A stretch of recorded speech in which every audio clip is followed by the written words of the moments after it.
Oh dear, that was scary. Oh, can't get me this time. All right, hello everybody. Welcome to Friday. It doesn't feel like it though. It's kind of weird. Especially like the last couple of hours have just been kind of weird for me. Like today, picked up one package at one place, delivered it to another place, then looked at my watch, and then all of a sudden it was 4 o'clock. I'm like, this doesn't feel right at all. This doesn't feel like 4 o'clock at all. It feels weird. And yeah, today kind of went by semi-fast today, so I don't really know if this counts as a Friday for me. I'm kind of okay with that because it kind of works. You can't really complain about Friday being a problem issue, you know? So, oh boy. Well, judging by how, actually, I'm really hoping this book doesn't fall apart as we're reading it because it does look like it's about to fall apart near the back seam here. I should probably mention that.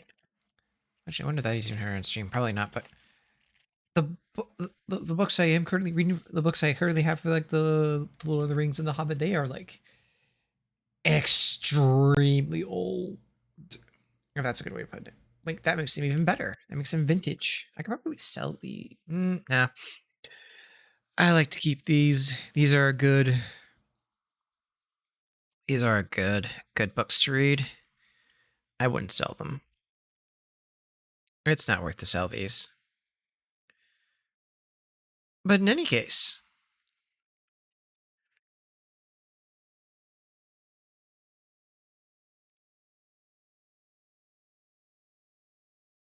in any case, we gotta. I'm gonna go. Actually, yeah, now I can actually use the step stool that I have. Well, actually, no, but like the footrest that I have, because I'm not playing anything that requires me to do.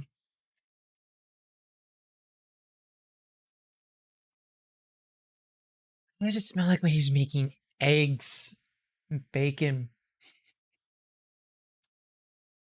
Hold on a quick second. I gotta go check something. It smells like he's cooking something or something's burning. One of the two.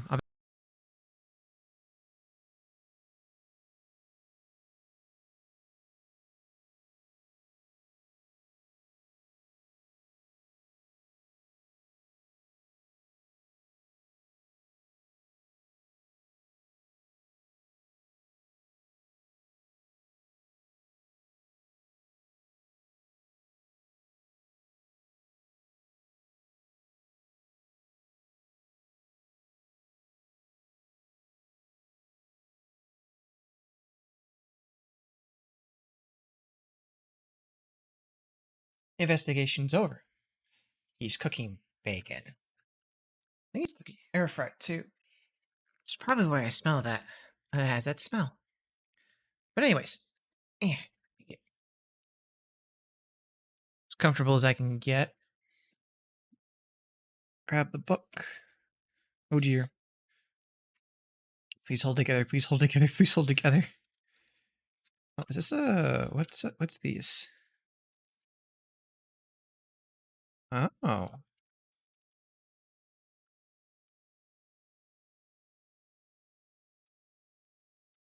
I should have read this first part to see if it was worth it, but it is the prologue. Ooh. Yes, we're gonna read the prologue. Please hold together, old book. You can do it.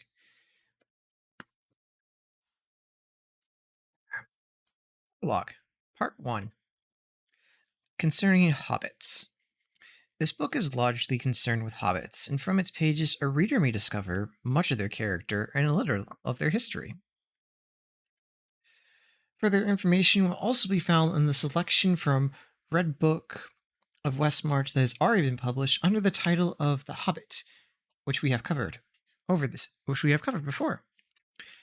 And the story was derived from earlier chapters of the Red Book composed by Bilbo himself, the first hobbit to become famous in the world at large,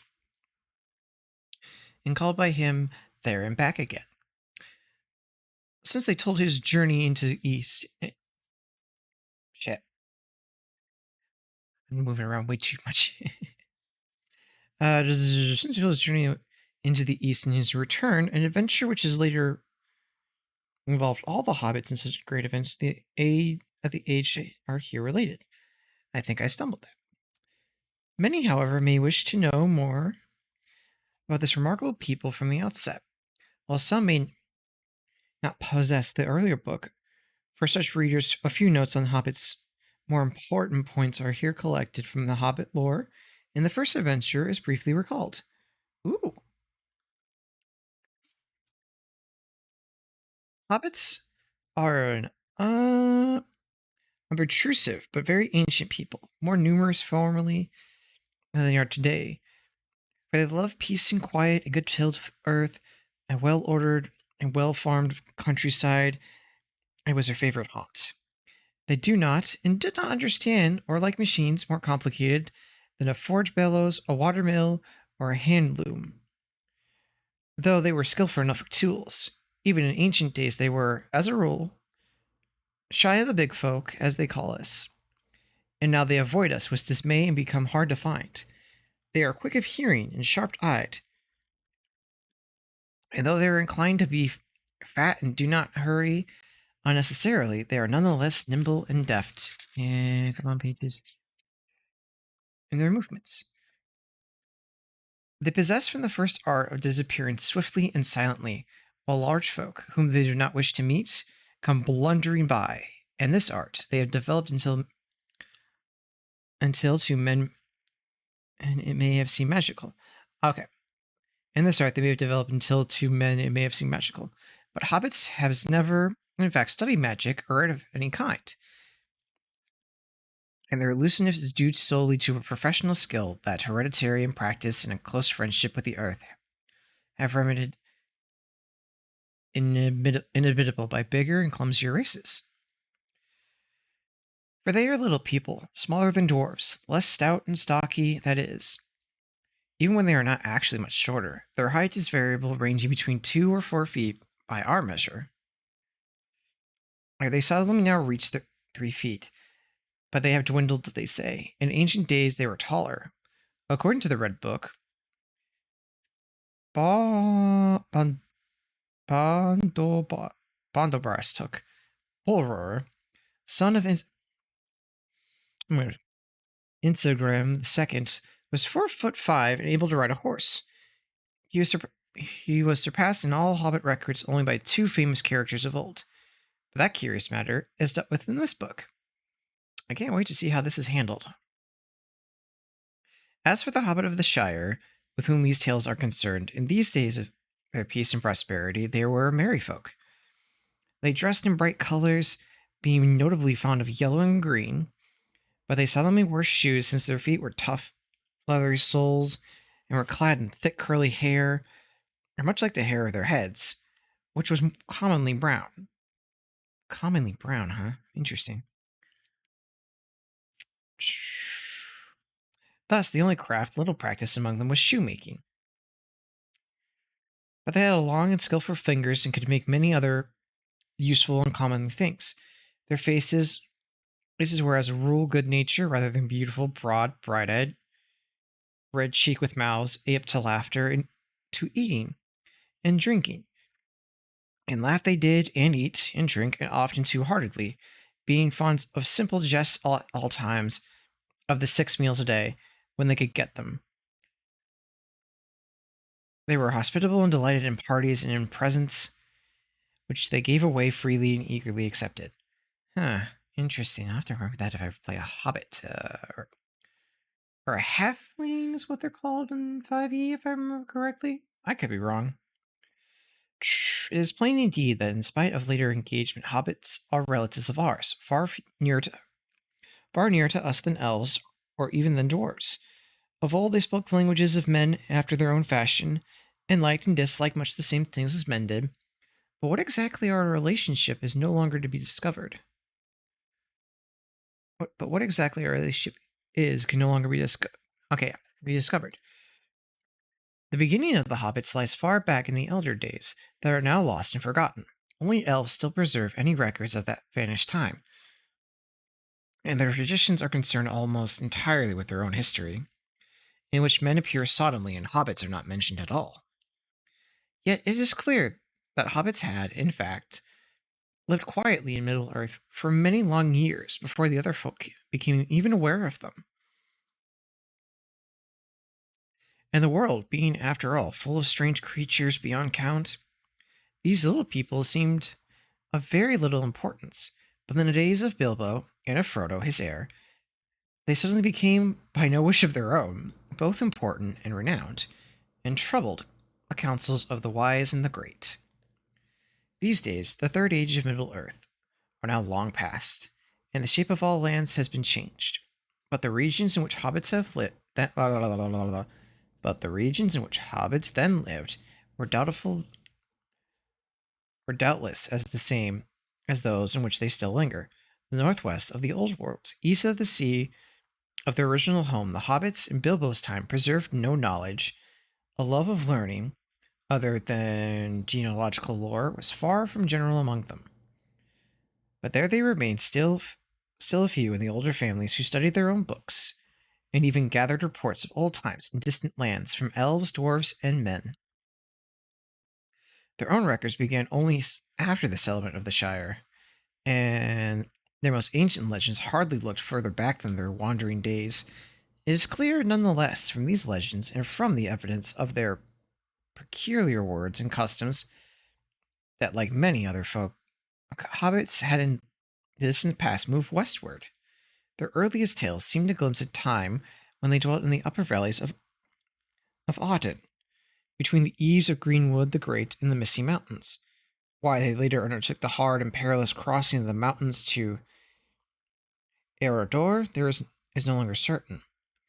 Their other accounts speak of multiplying men in the land, and of a shadow that fell on the forest, so that it became darkened, and its new name was Mirkwood.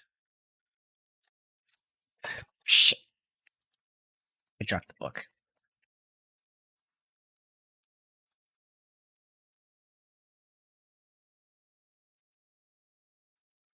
Yep, it was Mirkwood. There we go. Found it. Crossing of the Brandywine, as hobbits turned the name, became year one of the Shire, and later dates were reckoned from it. At once the western hobbits fell in love with their new land. They remained there, and it soon passed once more out of history of men and elves. While there was still a king there in the name of his subjects, but they were in fact ruled by their own chieftains, and meddled not in with all the events of the world outside. Till the last battle of Fronost, or Fronost. I'm going to call it Fronost. I feel like that's a better name for it. With the witch lord of Agma, they sent some bowmen to aid the king, or so they maintained, though no tales of men recorded it. But in that war, the North Kingdom ended, and the hobbits took the land for their own, and they chose from their own chiefs a Thon to hold the authority of the king that was gone. There, for 1,000 years, they were little troubled by wars, and they prospered and multiplied after the Dark Plague, until the disaster of the long winter and the famine that followed. Many thousands then perished, but the days of death, 1158 to 1160, were at a time of the tale long past, and the hobbits again became accustomed to plenty. The land was rich and kindly, and though it had been long deserted when they entered it, it had before been well tilted, and there the king had once many farms, cornlands, vineyards, and woods. 40 leagues it stretched from the Foxdraws to the Brandywine Bridge, and 50 from the western moors to the marshes in the south. The hobbits named it the Shire, as the region of the authority of their throng, in a district of well-orderly business, and there, in the pleasant corner of the world, they piled their well-ordered They piled their well-ordered business of living, and they heeded less and less of the world outside where dark things moved, until they came to think that peace and plenty were the rule of the Middle Earth, and the right of all sensible folks. They forgot or ignored what little they had ever known of the guardians and of the laborers, of those who made possible the long peace of the Shire. They were in fact sheltered, but they had ceased to remember it. At no time had hobbits of any kind been not warlock. uh, it's gonna be one of those days. Warlike, and they had never fought among themselves. In olden days, they had, of course, been often obliged to fight to maintain themselves in a hard world. But in Bilbo's time, that was very ancient history. The last battle before this story opens, and indeed the only one that had ever fought within the borders of the Shire, was beyond living memory. The Battle of Green Fields, SR 1147, in which Bendaboros, I'm gonna butcher his first name every single time. Bandobras, there we go, Bandobras as Tux, routed an invasion of orcs. Even the weather had grown milder, and the wolves that had come ravaging out of the north in bitter white winters now were not only a grandfather's tale.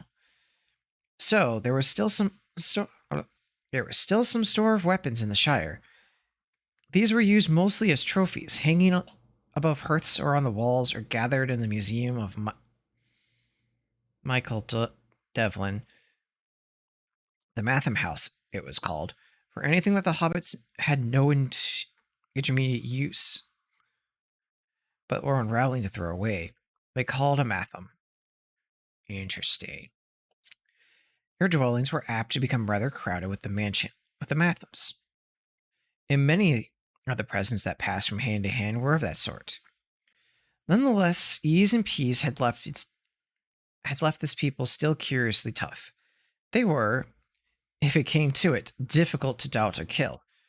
Are you sure about that? And they were, perhaps, so unwaveringly fond of good things, not least because they could, when they could do without them.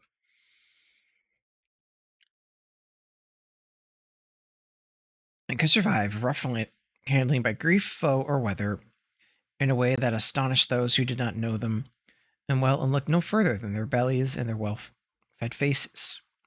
Though slow to quarrel and for sport killing nothing that lived, they were drawn at bay and at need could still handle arms. They shot well with a bow, for they were keen eyes and were sure at mark, not only with bows and arrows. If any hobbit stooped for a stone, it was well to get quickly under cover, as well as trespassing beasts to know very well. All hobbits had originally lived in holes in the ground, or so they believed, and in such dwellings they felt most at home. But in the course of time, they had neglected to adopt other forms of abode. Actually, in the Shire in Bilbo's old days, it was, as a rule, only the richest and the poorest hobbits that maintained the old custom. And the poorest went on living in burrows, the most primitive kind, mere holes indeed, with only one window or none.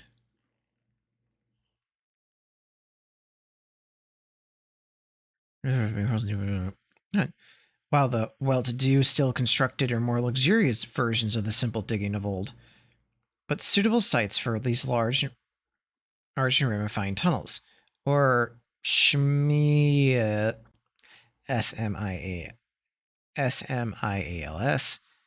because it would be Spyales. So it's like smiles, but like you don't. I hope that doesn't come up to bite me later. As they called them, were not everywhere to be found. In the flats in the low-lying districts, the hobbits, as they multiplied, began to build above ground. Indeed, even in the hilly regions, in the older villages, such as Hobbiton or Tookburrow, or the chief township of the Shire, Michael Delvin on the White Downs, there were now many houses of wood, brick, or stone. These were specifically favored by millers and smiths, ropers, and cartwrights, and others of that sort. For even when they had holes to live in, hobbits had long been accustomed to build sheds and workshops. The habit of building farmhouses and barns said to have begun among the inhabitants of the Marish, down by the Brandywine.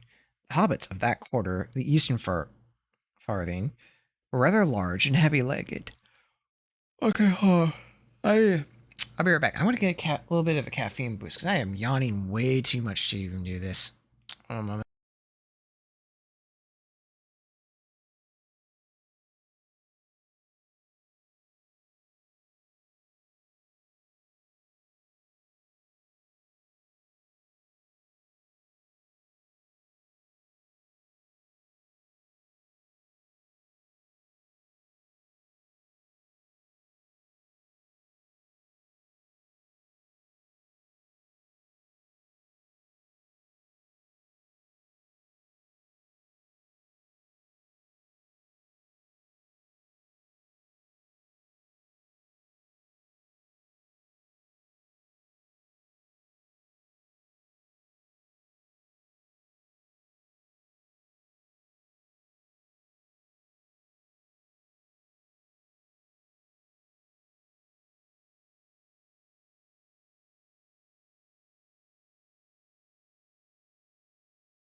Sorry about that. I had to get a little bit of a caffeine boost because I do not want to be yawning almost every sentence. I was like,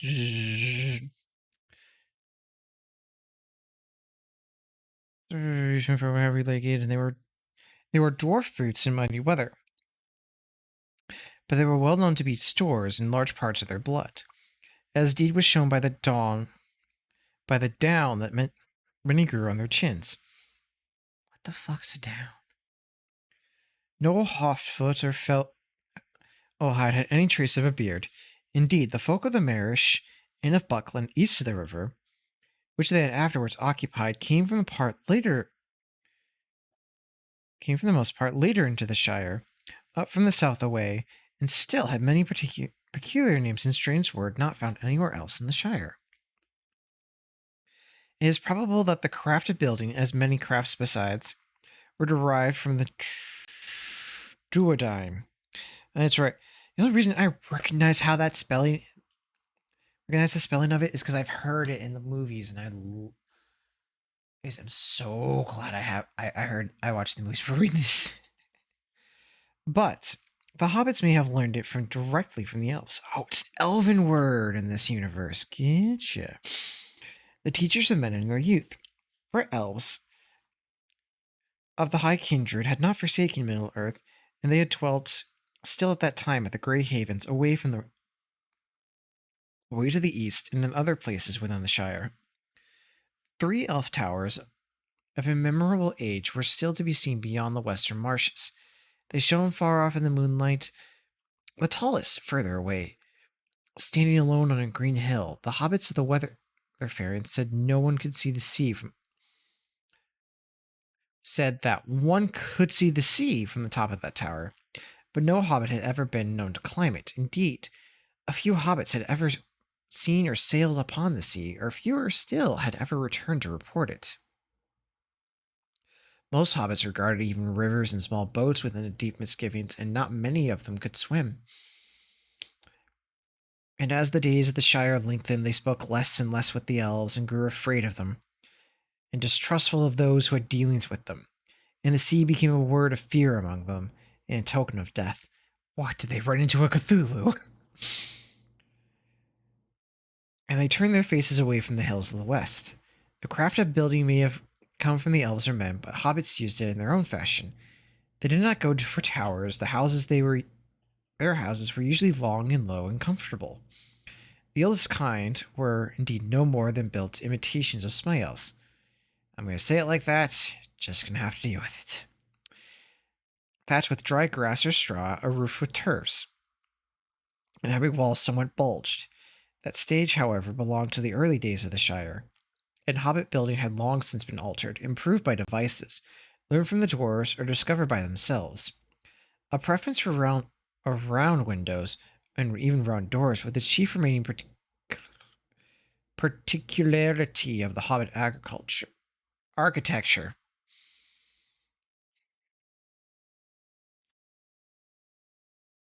The houses in the halls of the Shire hobbits were often large and inhabited by large families.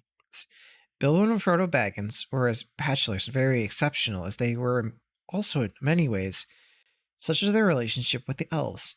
Sometimes, as a case for the Tooks, the Great, and the Smiles, or the Brandy Bucks of the Brandy Hall, many generations of relatives lived in comparative pieced together in one ancestral or many tunnelly mansion. Oh, I couldn't do that. No, I cannot live like that. All hobbits were, in any case, clannish and reckoned up by their relationships with great care. They drew long and elaborate family trees with innumerable branches. In dealing with the hobbits, it is important to remember who is related to whom and to what degree. It would be impossible in this book to set out a family tree that includes even the more important members of the more important families at the time which these tales tell. I don't doubt that at all. My family tree is pretty complicated as well. The genealogical trees at the end of the Red Book of the Rest March are a small book in themselves, and all but hobbits would find all but hobbits would find them exceedingly dull. Hobbits delighted in such things. If they were accurate, they liked to have books filled with things that were already new, set out fair and square with no contradictions. Well, that's a kind of boring. I kind of like when books give me something that's out of the ordinary. Chapter 2, Concerning Pipeweed. Oh, Part 2, Concerning Pipeweed. There's another thing about the hobbits of old, and that must be mentioned, an astonishing habit. They're embedded or inhaled through pipes of clay or wood, the smoke of the burning leaves of a herb, which they call pipeweed, or leaf, or variety of nicotiana. Nicotiana. A great deal of mystery surrounds the origin of this particular custom, or art, as the hobbits preferred to call it. All that could be discovered about it in antiquity was put together by Meriadoc Bandybuck, later Massey of Buckland, since he and the tobacco of the southern farming play a part in the history that follows. His remarks as the introduction to his Herbalo of the Shire may be quoted. This, he says, is the one art that we can certainly claim to have our own invention. When hobbits first began to smoke, it is not known. All the legends and family histories take it for granted. For ages, folk in the Shire smoke various herbs, some fuller, some sweeter. But all accounts agree that Tumbleford Hornblower of Longbottom in the South Ferry first grew the true pipeweed in his gardens in the days of Insagram II, about that year of the year 1070 of Shire reckoning. The best homegrown still comes from that district, especially the varieties known as Longbottom Leaf, Old Toby, and Southern Star. My sinuses are really acting up today. Really good to know we got that. So now I understand a little bit why they call it Bottom Leaf and Old Toby in the movies. They don't really just say why, though. How old Toby became by the plant is not recorded, for by his dying day he would not tell. He knew much about the herbs, but he was no traveler. It is said that in his youth he went to the Bree, though certainly he never went further from the Shire than that. It is thus quite possible that he learned from this plant in Bree, where now, at any rate, it grows well on the south slopes of the hill. The Bree hobbits claim to have been the first actual smokers of the pipeweed. They claim, of course, to have done everything before the people of the Shire, whom they refer to as colonists. But in this case, their claim is, I think, likely to be true, and certainly it was from Bree that the art of smoking the genuine weed spread in certain centuries among dwarves and such other folk, rangers, wizards, or wanderers, as still pass to and fro through the ancient round meeting. The house in the century art is thus to be found in the old inn of Bree, the Prancing Pony, that has been kept by the family of Butterbeer from time beyond record. All the same, observations that I have had on my own many journeys south have convinced me that the weed itself is still not native to our part of the world, but northward from the lower of Undoing. And onto it. I'm going to have to say that multiple times for that to stick in my head. Ondoing. Whether it was, I suspect, originally brought over by sea by men of the Westernists. It grows abundantly in Gondor, and there it is richer and larger than the north, where it was never found wild and flourishes only in warm sheltered places like Longbottom. The men of Gondor call it sweet Galeness. Things to look up later. And they estimate it only of the fragrance of its flowers. From that land, it must have carried up from Greenway during the long centuries between the coming of Endel and our own days. But even the Duardine of Gondor allow us this credit. Hobbits first put it into pipes, not even wizards first. First thought that we did. Not even the wizards first thought of that before we did. Though one wizard that I knew took up that art long ago. He has become as skillful in it as other things as mine too. I believe this is talking about Gandalf.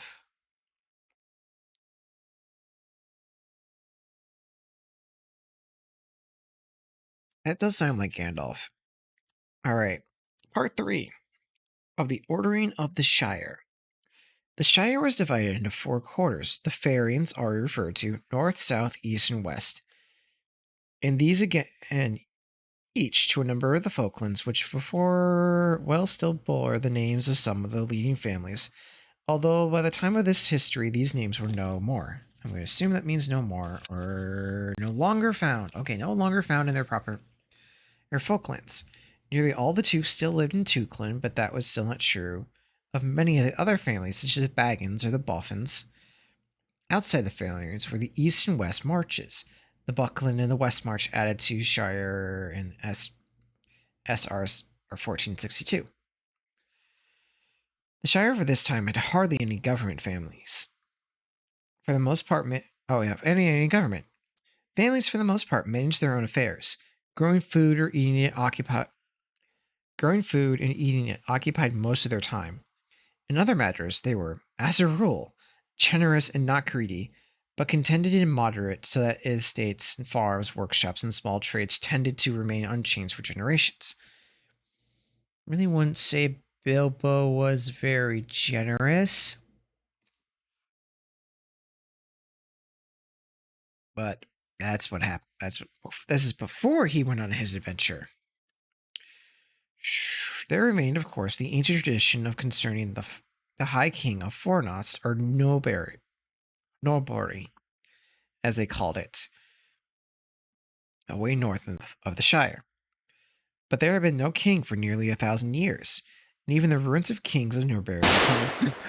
Why?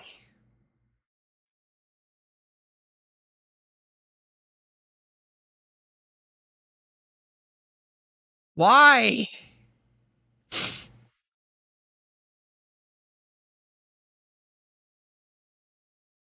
You little shit.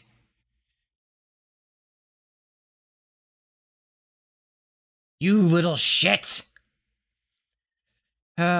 Butcher my little shit. Why is that making that noise? That shouldn't be making that noise. That. Why is it making that noise? Something to investigate later then. Might be something.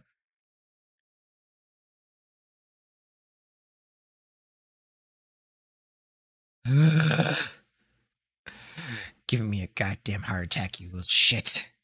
I should have removed that. Fuck.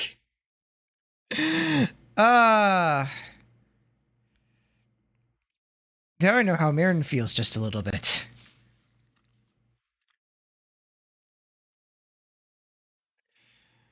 Oh, where the fuck was I?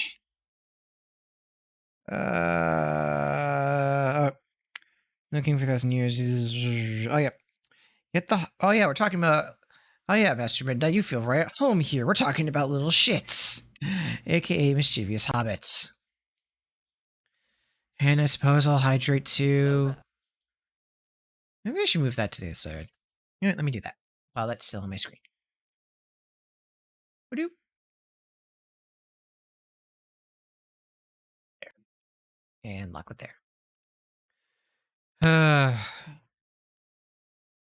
More caffeine into the body.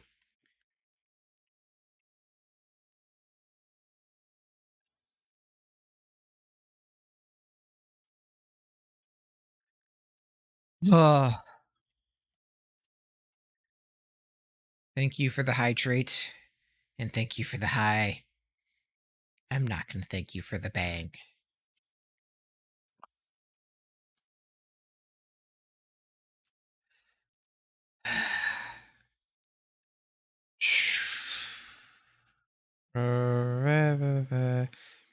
Still a set of wild folk and wicked feelings, such as trolls, that they had not heard of the king.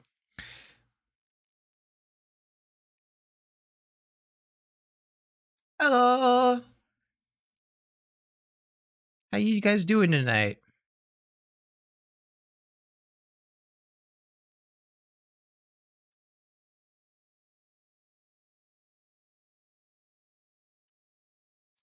I'm doing very great.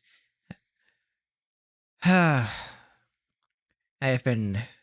My mind has been slightly awoken from a nice little sound alert that I semi-regret putting on, but I'm doing great. I can't wait to listen back to that.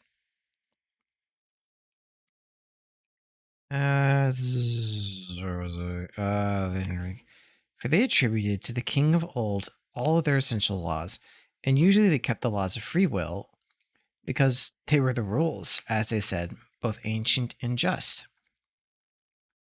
It is true that the Took family had long been preeminent for the office of Thane and passed to them from the old books some centuries before, and the Chief Took had borne the title ever since. The Thane was still master of the Shire Motes, and the captain of all the Shire muster and the Hobbitarian arms. Say that 5 times fast. But as muster and moot were only held in times of emergency, which no longer occurred, the Thaneship had ceased to be more than a normal dignity. The Took family was still, indeed, according to a special respect, for it remained both numerous and exceedingly wealthy, and was liable to produce in every generation strong characters of particular habits and even an adventurous temperament. The latter qualities, however, were now rather tolerated in the rich than generally approved. The custom endured none the less of referring to the head of the family as the Took, and adding to his name, if required, a number such as the Instagrim II, for instance. Oh, Instagrim. I mispronounced that name so terribly, and it's probably going to happen for the rest of this prologue. The only real office in the Shire at this date was the Mayor of Michael Devlin, of the Shire, who was elected every 7 years at the Free Fair and the White Dawns at the Lith, that is, at midsummer. As the mayor, almost his only duty was to proceed at banquets given at given on the Shire holidays, which occurred at frequent intervals. I think that makes sense because I think I remember the Hobbit saying they almost had they had a festival almost every other time. But the offices of postmaster and the first sheriff were attached to the mayoralty. Mayoralty? That's a word? All right. So that he managed both the messenger service and the watch. These were only Shire services, and the messengers were most numerous and were much the busier of the two. But no means all hobbits were lettered, but those who wrote constantly to all their friends, and a selection of their relations, who lived further off than an afternoon's walk. The sheriffs was the name that the hobbits gave to their police, or the nearest equivalent that they possessed. They had, of course, no uniforms, such things being quite unknown, only a feather in their caps, and they were in practice rather Haywards than police, more concerned with the strains of beasts than people. There in all the Shire, only 12 of them, 3 in the farthing for inside work, a rather large body, a very larger body, varying at need, was employed to beat the bounds and see that outsiders of any kind, great or small, did not make themselves a nuisance. Well, that doesn't sound very friendly. At the time when this story begins, the Bounders, as they were called, had greatly increased. Oh, that's Bounders. That sounds interesting.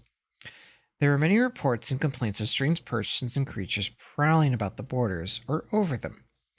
The first sign that there was all not quite as it should be, and always had been, except in tales and legends long ago, far heeded the sign, and not even Bilbo yet had any notion of what pertained.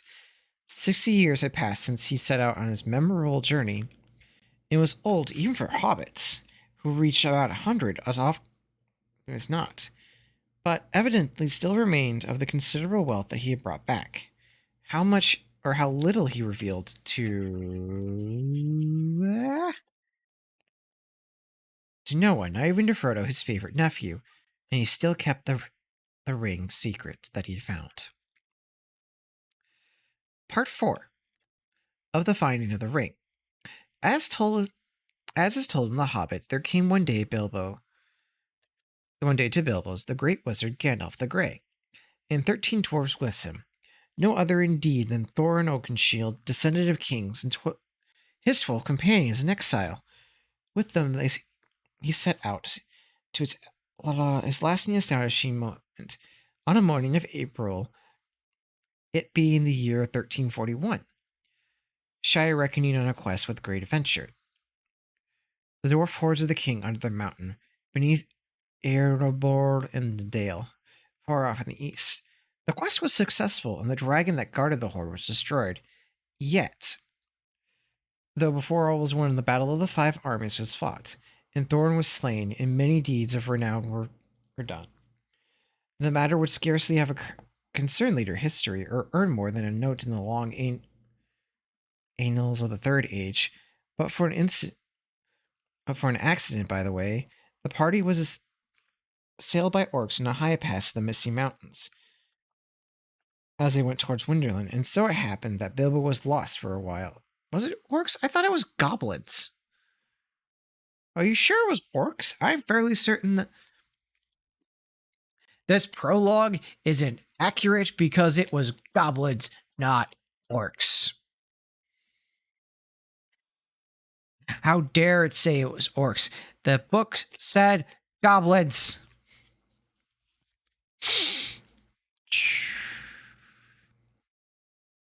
Misty Mountains went to Winterland, and so it happened that Bill was lost for a while, and the black orc goblin. You're gonna trigger me.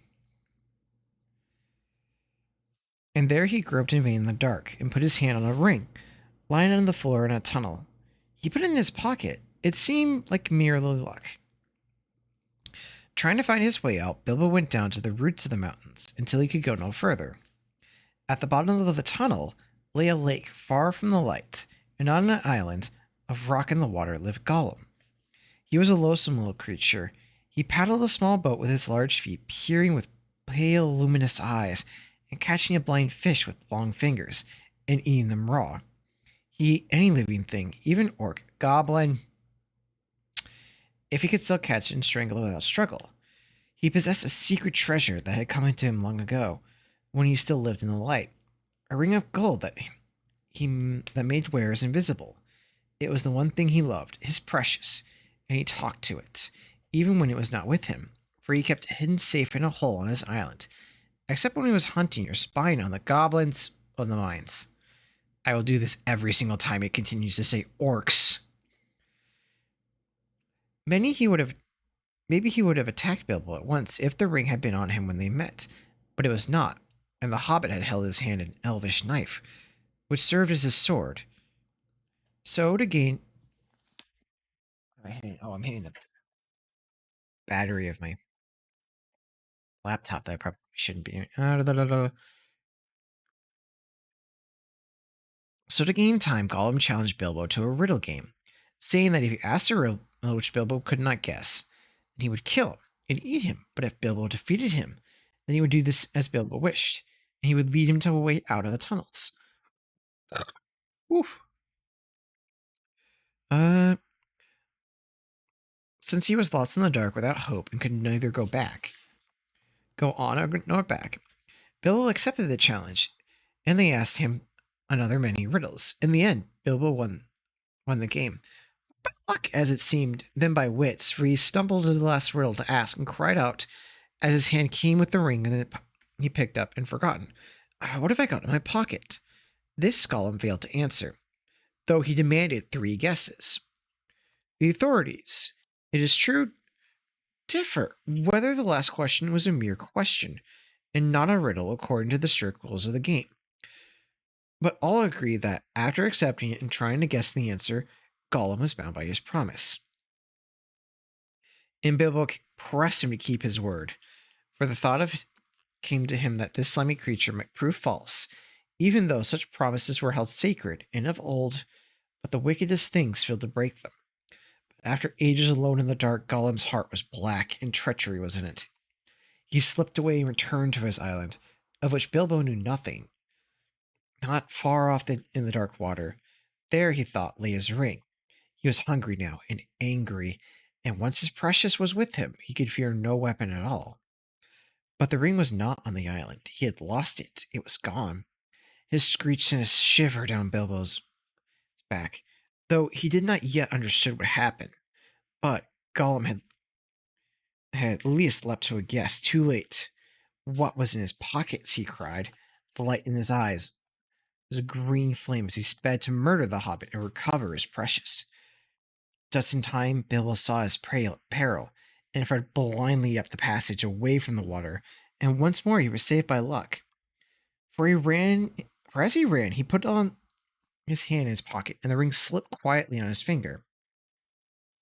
So it was that Gollum passed him without seeing him, and went on to guard the way out, lest the thief should escape. Warily Bilbo followed him as he went along, cursing and talking to himself about his precious, from which the talk at last even Bilbo guessed the truth, and hope to him even in the darkness.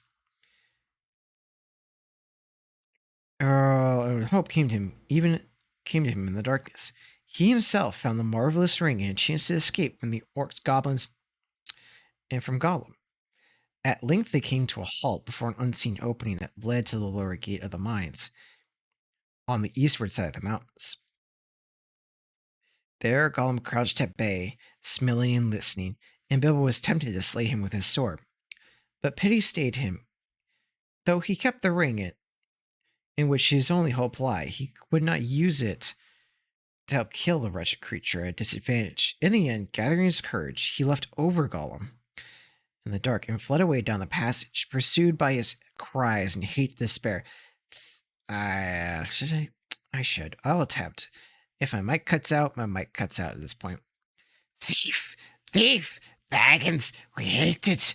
Forever! Okay, that was really terrible. I'm sorry. I am not prepared for that. Now, there's a curious fact that is not the story that Bilbo first told his companions. To them, his account was that Gollum had promised to give him a present if he won the game, But when Gollum went to fetch it for his island, he found the treasure was gone. A magic ring which had been given to him long ago on his birthday. Bilbo guessed that this was the very ring he had found, and won the game. It was already his by his right, but being in a tight place, he had nothing to worry about. It made Gollum show him a way out, as a reward instead of a present. This account Bilbo set down in his memoirs, and he seems never to alter it himself, not even after the Council of Elrond. Evidently, it still appeared in the original Red Book, as it did in several copies and extracts, but many copies contain the true account, as an alternative, derived no doubt from the notes by Frodo or Samwise, both of whom learned the truth, though seem to have been unwilling to delete anything actually written by the old hobbit himself. Gandalf, however, disbelieved Bilbo's first story as soon as he heard it, and he continued to be very cautious about the ring. Eventually, he got to the true tale out of Bilbo after much questioning, which for a while stained their friendship, but the wizard seemed to think the truth important. Though he did not say so to Bilbo, he also thought it important and disturbing to find that the girl hobbit had not told the truth from the first. Quite contrary to his habit, the idea of a present was not a mere hobbit-like invention all the same. It was suggested to Bilbo, as he confessed by Gollum's talk that he overheard, for Gollum did, in fact, call the ring his birthday present many times. That's also Gandalf thought strange and suspicious, but he did not discover the truth in this point for many years, as will be seen in this book. Alright, I'm going to take one quick little break, and I'll be right back. I'm going to leave it on the screen. It's still going to pop out real quick. 3, 2...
Alright, I'm back.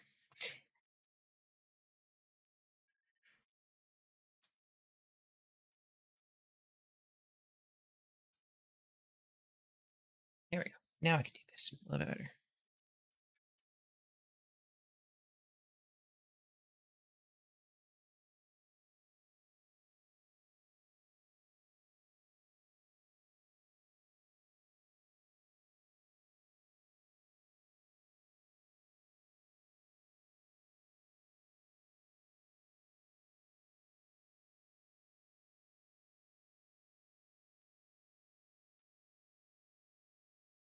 Oh, good thing I'm using that more as a footstool than anything else.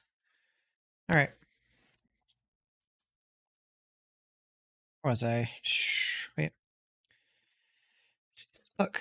Of Bilbo's latter adventures, little need more said here.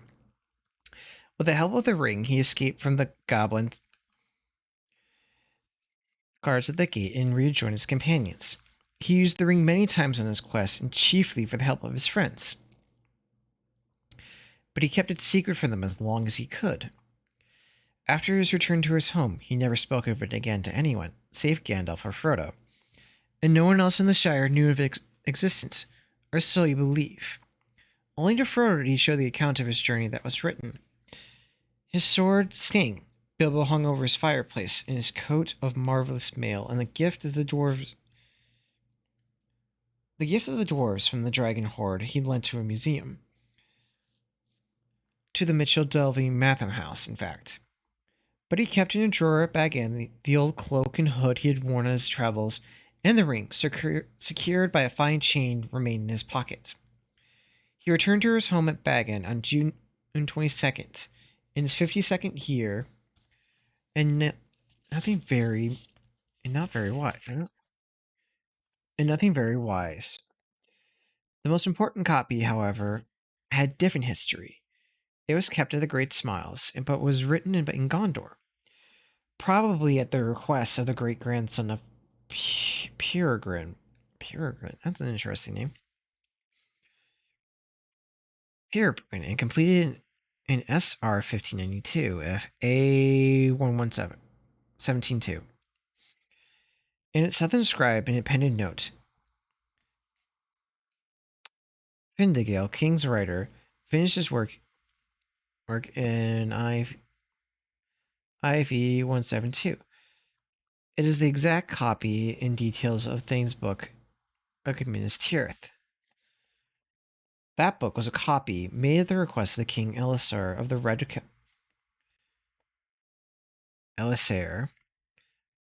Book of the Paranith, which was brought to him by the Thane Peregrine when he retired to Gondor in IV 64.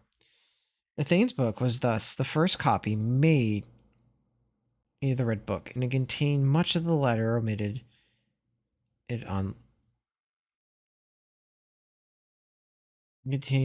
much that was later omitted or lost. Okay, that. Oh, I see it now because it looks like it's okay. In Minas Tirith, it received many annotation and many corrections, especially the names and words and the quotations in the Elvish language, and they were added to abbreviation versions to those parts. The tales of Aragorn and Arwen, which lay outside the accounts of the war. The full tale, as it stated, has been written by Berahir, grandson of the steward Faramir, sometime after the passing of the king.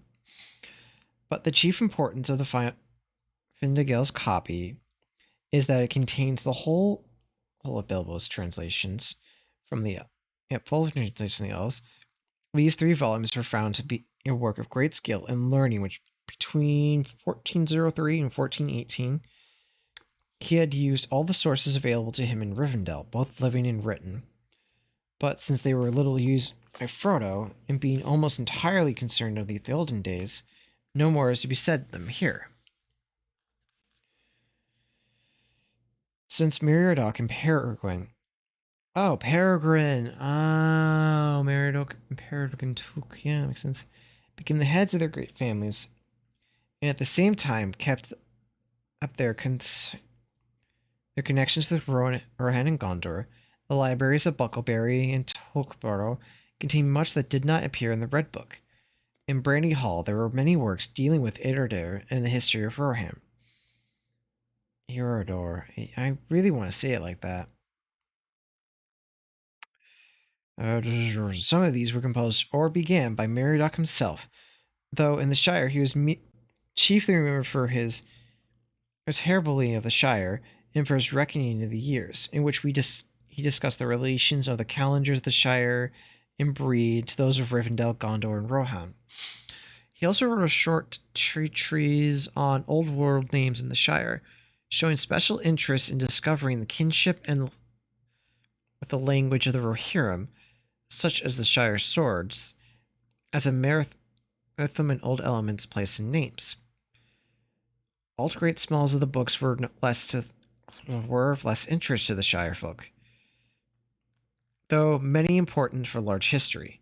None of them was written by Peregrine, but he and his successors collected many manuscripts written by the scribes of Gondor, mainly copies or summaries of histories or legends related to Elendil and his heirs. Only here in the Shire were to be found extensive materials for history of the Numenor and the rise of Sauron. It is probably at Great Smalls the tale of years was put together, and the assistance of material collected by Meriadoc.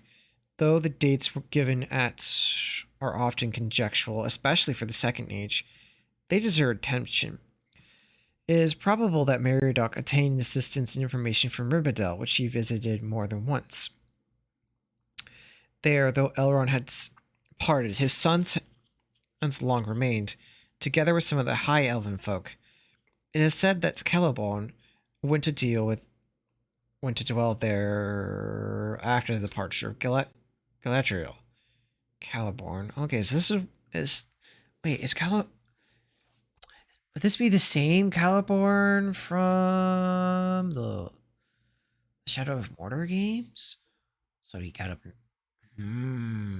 Something for me to investigate. Although I don't think they're making a third game, so I don't think I have anything to worry about in that case.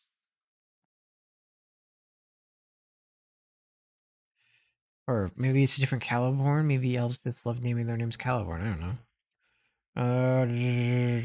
Galadriel, but there is no record of the day when he last sought the Great Havens, and with him the last living memory of the elder days of Middle Earth. All right. Boy, that was an hour. And now we have reached chapter 1. A long-awaited party. When Mr. Bilbo Baggins of Baggin announced that he would shortly be celebrating his 11th birthday with the party of a special magnificence, there was much talk and excitement in Hobbiton. Bilbo was very rich and very peculiar, and had the wonder of the Shire for 60 years. Had been the wonder of the Shire for 60 years, ever since his remarkable disappearance and unexpected return. The riches he had brought back from his travels had now become a local legend, and its popularity believed. Whatever the old folk may say, that the old hill at Bag End was full of tunnels stuffed with treasure, and if it was not enough for fame, there was also his prolonged vigor to marvel at. Time wore on, but it seemed to have little effect on Mr. Baggins. At 90, he was much still the same as 50. At 99, they began to call him well preserved, but unchanged. Unchanged would have been nearer to the mark. There were some that shook their heads and thought that this was too much of a good thing. It seemed unfair that anyone should possess, apparently, particular youth as well as redemption index wealth. Oh, inextinguishable wealth. My bad. It will have paid for, they said. It isn't natural, and trouble will come of it. But so far, trouble had not come. And as Mr. Baggins was as generous with his money, most people were willing to forgive him his oddities and his good fortune. He remained on visiting terms with his relatives, except, of course, the Saxville Baggins, and he had many devoted admirers among the hobbits of poor and unimportant families. But he had no close friends until some of his younger cousins began to grow up. The eldest of these, and Bilbo's favorite, was young Frodo Baggins. When Bilbo was 99, he adopted Frodo as his heir and brought him to live at Bag Ends, and the hopes of the Saxville Bagginses were finally dashed. Bilbo and Frodo happened to have the same birthday, September 22nd. You had better come and live here, Frodo, my lad, said Bilbo one day, and then we can celebrate our birthday parties comfortably together. At that time, Frodo was still in his tweens, as the hobbits were called the irresponsible 20s between childhood and coming age at 33. Wait, what? So they call that from their 20s to between 20. They call the hobbits irresponsible 20s between childhood and the coming of 33. Actually, no, yeah, that makes sense because then if you're 13, because that's when adolescence starts for most people. So they say. That would make sense. So it would be the irresponsible 20s. So I'm currently 8. So that means I'm an irresponsible 20? I mean, that's possible. Anyways, 12 more years passed. Each year, the Bagginses had given very lively combined birthday parties at Bag End. But now it was understood that something quite exceptional was planned for that autumn. Bilbo was going to be 101, 111. A rather curious number and a very respectable age for a hobbit. The old Took himself only reached 130. And Frodo was going to be 33. An important number, the date of his coming of age. Oh, so this is a coming of age story. Okay.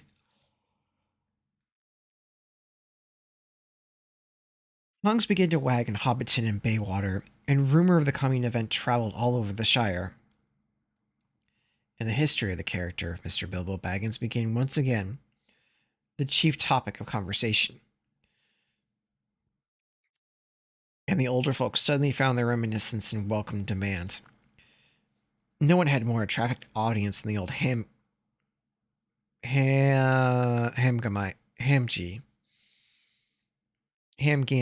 Okay, so his first name's Ham, his last name's Gamgee, so I'm guessing he's related to a Samwise Gamgee. Hey! Ham Gamgee, commonly known as the Gaffer. Hailed forth at the Ivory Bush, a small inn by the Baywater Road. He spoke with some authority, for he had tended the garden at Bag End for 40 years, and had helped old Holman in the same job before that. Now that he himself was grown and old, stiff in joints, the job mainly was carried by his youngest son, Sam Gamgee. Hey, I got it! Both father and son were very on friendly terms with Bilbo and Frodo. They live in the hill itself, in number 3 Bagshot Row, just below Bag End.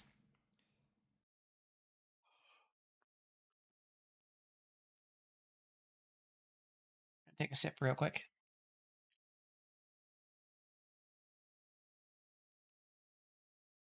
I said that there, so I don't have to reach around. A very nice, well-spoken gentleman, gentle hobbit is Mr. Bilbo. As I've always said, the Gaffer declared, with perfect truth. For Bilbo was very polite to him, calling him Master Hamfast, and consulting him constantly upon the growing of vegetables. In the matter of roots, especially potatoes, the Gaffer was recognized as the leading authority by all in the neighborhood, including himself. But what about this Frodo that lives with him? Asked old Nukes Baywater. Baggins is his name, but he's more than half of Brandybuck, I say. It beats me why any Baggins of Hobbiton should go looking for a wife anyway. There in Buckland, their folks are so queer. And no wonder they're queer, put in Dandy Two-Foot, the Gaffer's next-door neighbor. If they live on the wrong side of the Brandywise River, right again in Old Forest, that's a dark place. If half the tales be true. You're right, Dad, said the Gaffer. Not the Brandybooks of the Buckland live in Old Forest. But they're a queer breed, seemingly. They fool about with the boats on the big river, and that isn't natural. Small wonder that trouble come from it. I say. But, be that as it may, Mr. Frodo is as nice a young hobbit as you could wish to meet. Very much like Mr. Bilbo, and in more than looks. After all, his father was a Baggins, a decent, respectable hobbit. Was Mr. Drogo, Drogo, Drogo Baggins? We're going to call him Drogo. There was never much to tell of him until he was drowned. Drowned? Said several voices. They heard of the other darker rumors before, of course, but hobbits have a passion for family history, and they were so ready to hear it. Well, so they said the Gaffer, you see. Mr. Drogo, he married poor Primula Brandybuck. Here's our Mr. Bilbo's first cousin on his mother's side, his mother being the youngest of the old Took's daughters, and Mr. Drogo was his second cousin. For Mr. Frodo is his first and second cousin once removed Either way, as the saying is, if you follow me, and if Mr. Drago was staying at Brandy Hall with his father-in-law, was and his father-in-law, old Master Garbadok, as he often did after his marriage, him being partially to victuals and the old Garbadok keeping a mighty generous table. He went out boating on the Brandywine River, and he and his wife were drowned, and the poor Frodo only a child and all. I love the fan theory that Gollum came back to find Ina Baggins, but ended up finding the Frodo's parents and ended up killing them because he thought it was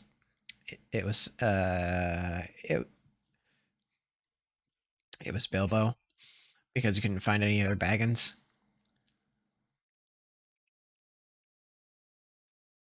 I kind of love that fan theory, but I also kind of oh, there's my tech stuff.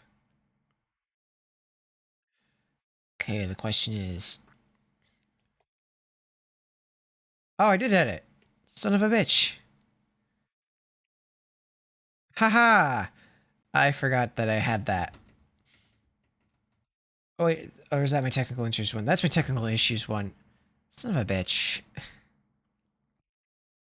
Sorry if you all saw there was a technical difficulty screen. There was not a technical difficulties thing. That's just me pressing buttons thinking that I had my quick BRB thing, which I have not set up on this page because I forgot to do that. Doop. Back to the book.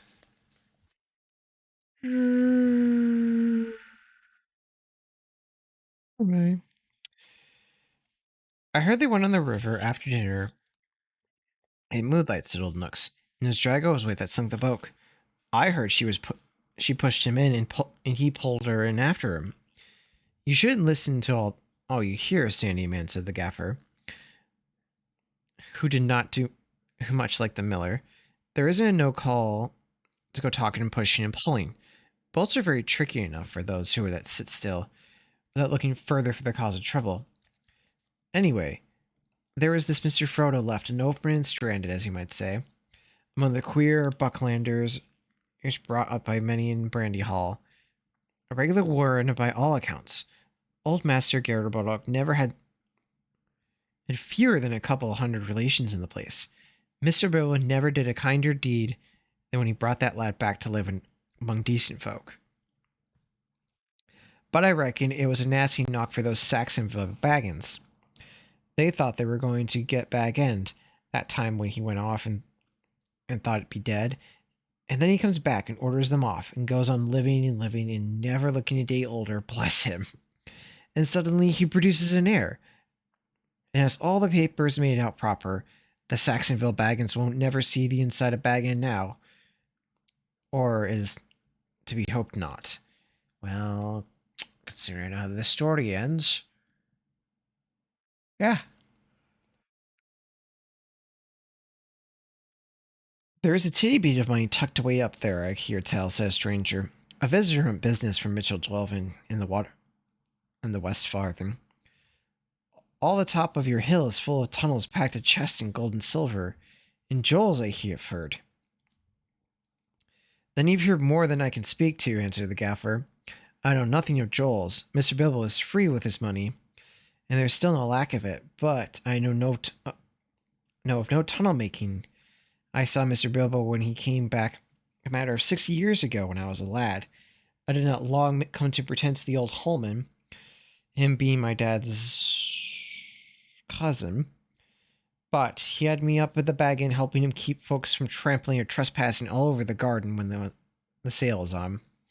In the middle of it all, Mr. Bilbo comes up the hill with a pony and a mighty big bags and a couple of chests. I don't doubt they were mostly full of treasure he picked up in the Fairy parts where there were no mountains of gold, they say. But there wasn't enough to fill tunnels. But my lad Sam will know more about that. He is in and out of Bag End, crazy about stories of the old days. He is. He listens to Mr. Bilbo's old tales. Mr. Bilbo has learned in his letters, meaning no harm, mark you. I hope no harm will come of it. Elves and dragons, I say to him. Cabbages and potatoes are better for me and you. Don't go mixing up in business of your betters, or you'll end up in trouble too big for you, I say to him. And I may say it to others, he added with a look to the stranger and the miller. But the gaffer did not convince his audience. The legend of Bilbo's wealth was now too firmly fixed in the minds of the younger generation of the hobbits. Aye, but he was likely enough to be adding to what he bought at first, argued the miller, voicing common opinion. He's often away from his home, and the look outlandish folk that visit him. Dwarves coming at night, and the old wandering conjurer Gandalf and all. You can say what you like, Gaffer, but Bag End's a queer place, and its folk are queerer. And you can say that what you like about what you know more than you do of the old boating, Mr. Sandy, retorted the Gaffer, disliking the miller even more than usual. If that's being queer, then we can do with a bit more queerness in these parts. And there's not some far away that would offer a pint of beer to a friend, if they ever lived in a hole with golden walls. But they do things proper at Bag End. Our Sam says that everyone's going to be invited to the party, and there's even going to be presents, mark you. Presents for all. And that's very month as is. That very month was September, and as fine as you could ask, a 2-day letter, a day or two letter and a rumor, probably started by the knowledge of Sam, were spread about there was going to be fireworks. Fireworks. What is more such had not been seen in the Shire for nigh a century. Not indeed since the old Took died. Days passed on and the day drew nearer. An old-looking wagon laden with old-looking packages rolled into the Hobbit one evening and toiled up to the hill of Bag End. The startled hobbits peered out of the lamplight doors to gape at it. It was driven by an outlandish folk singing strange songs. Dwarves with long beards and deep hoods, a few of them remained at Bag End. At the end of the second week in September, a cart came through by water from the direction of the Brandywine Bridge. In broad daylight, an old man was driving it alone. He wore a tall, pointed blue hat, a long gray cloak, cloak,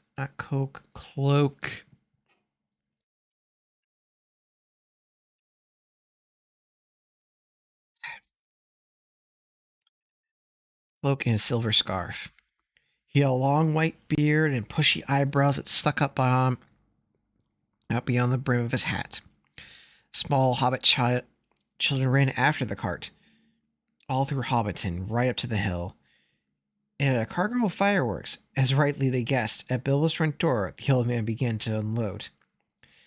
There were great bundles of fireworks, all sorts and shapes, some labeled with large G in the elf ruins. How do you describe an elf ruin?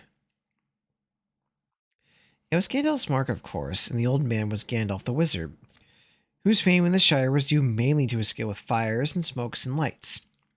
His real business was far more difficult and dangerous, but the Shire folk knew nothing about it. To them, he was just one of the attractions of the party, hence the excitement of the Hobbit children. "Gee for grand!" they shouted as the old man smiled. They knew him by sight, though he only appeared in Hobbiton occasionally and never stopped long. But neither they nor the oldest of their elders had not seen his fireworks display. They now belonged to the legendary past. When the old man, helped by Bilbo and some dwarfs, finished unloading, Bilbo gave a few pennies away, but not a single squib or cracker was forthcoming, to disappointment on the onlookers. "Run away now," said Gandalf. "You will get plenty when the time comes." And he disappeared inside with Bilbo, and the door was shut. The young hobbit stared at the door for a while, and then made off, feeling the day of the party would never come. Inside Bag End, Bilbo and Gandalf were sitting at the open window of a small room, looking out west of the garden.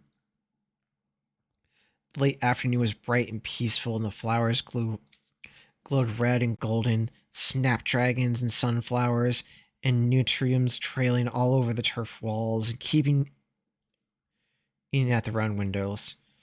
How bright your garden looks, said Gandalf. Yes, I'm very fond of it indeed. And all of the Grand Shire. Yep, and all of the dear old Shire, but I think I need a holiday. You mean go with your plan then? Yes, I do. I made it months ago and I haven't changed it. Very well. It's no good to say no more. Stick to your plan, your whole plan, mind.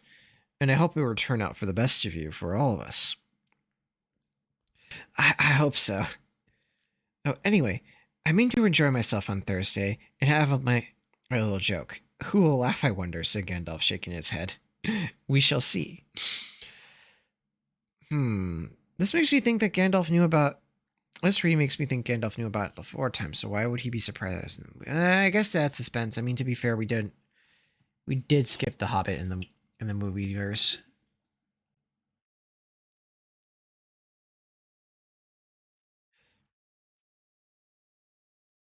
The next day, more carts rolled up the hill, and still more carts. There might have been some grumbling about the dealing locally, but the weak orders began to pour out a bag end for every kind of provision, commodity, or luxury that could be attained in Hobbiton or Baywater, or anywhere in the neighborhood.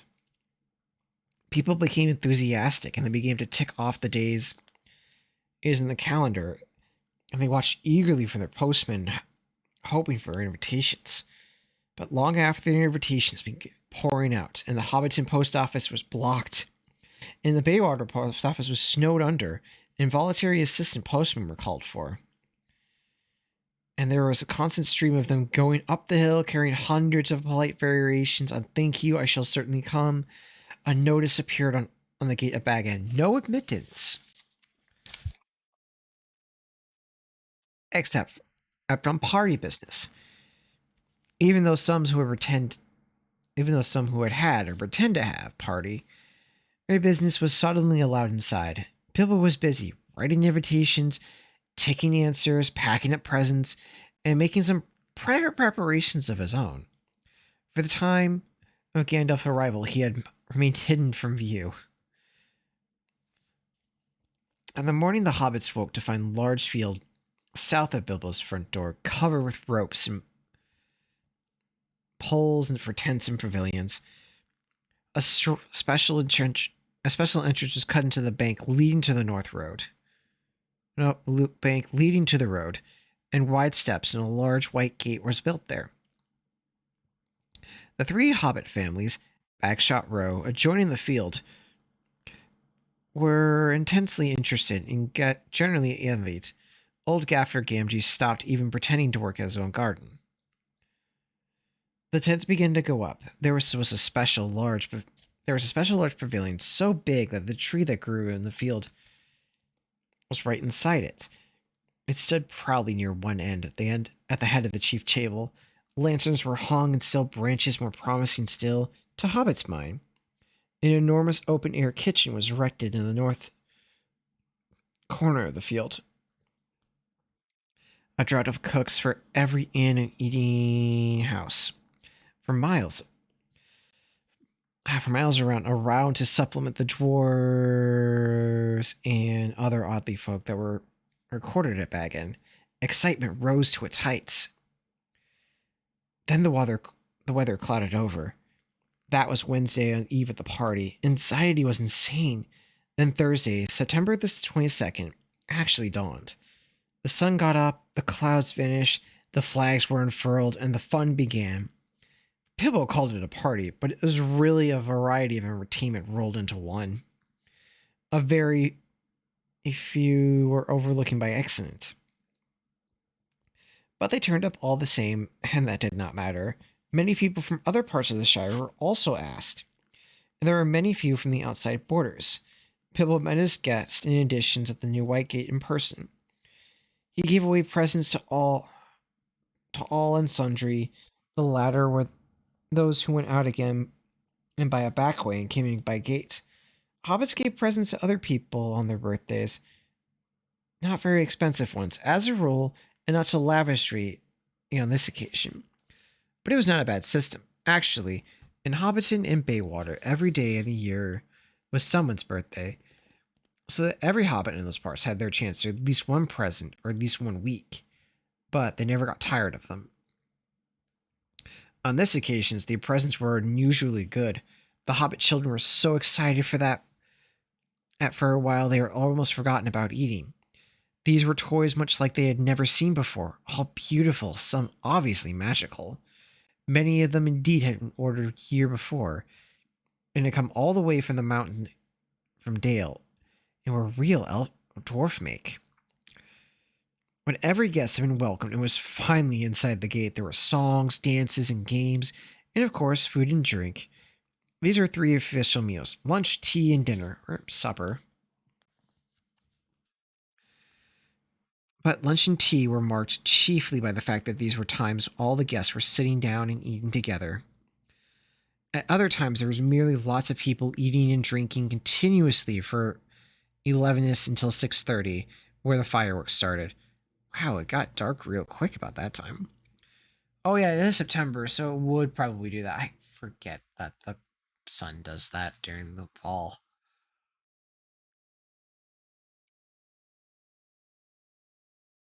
The fireworks were by Gandalf. They were not only bought by him, but designed and even made by him. There were special effects and set pieces and flights of rockets that were lit off by him. But there was also generous distribution of squibs, crackers, bacca wrappers, sparklers, torches, dwarf candles, elf fountains, goblin barkers, and thunderclaps. They were all superb. The art of Gandalf improved with age. There are rockets with a flight of scintillating birds singing with their sweet voices.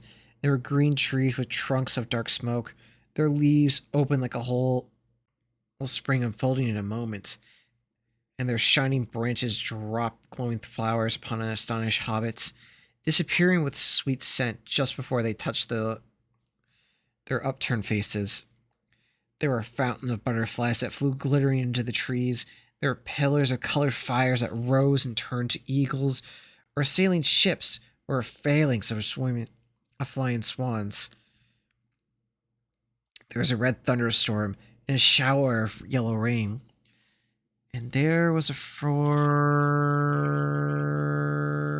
forest of silver spears that sprang suddenly into the air with a yell like a embattled army, and came down again to the water with a hiss like a hundred hot snakes.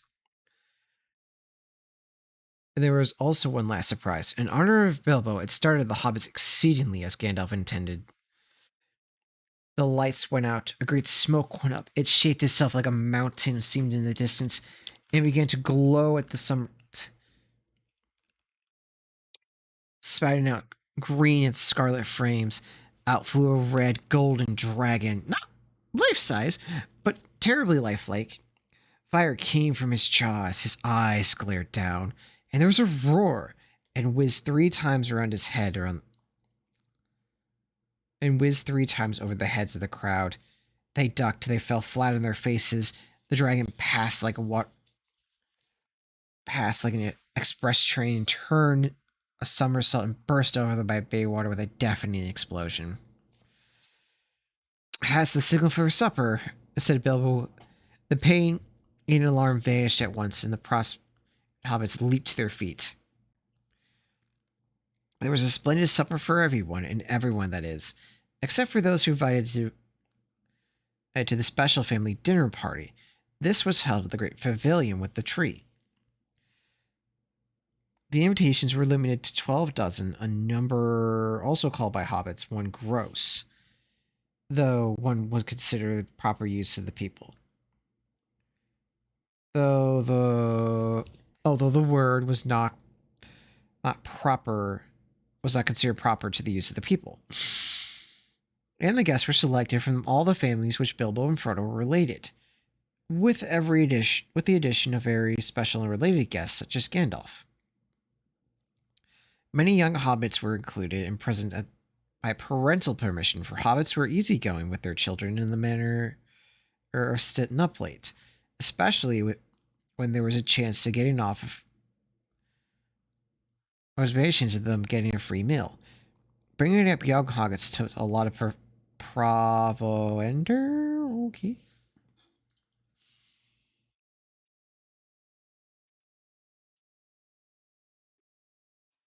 There are many Bagginsons and Boffins, as well as many Tooks and Brandy Dooks. There are various Grubs, relations to Bilbo Baggins' grandmother, and various Chubs, Connex,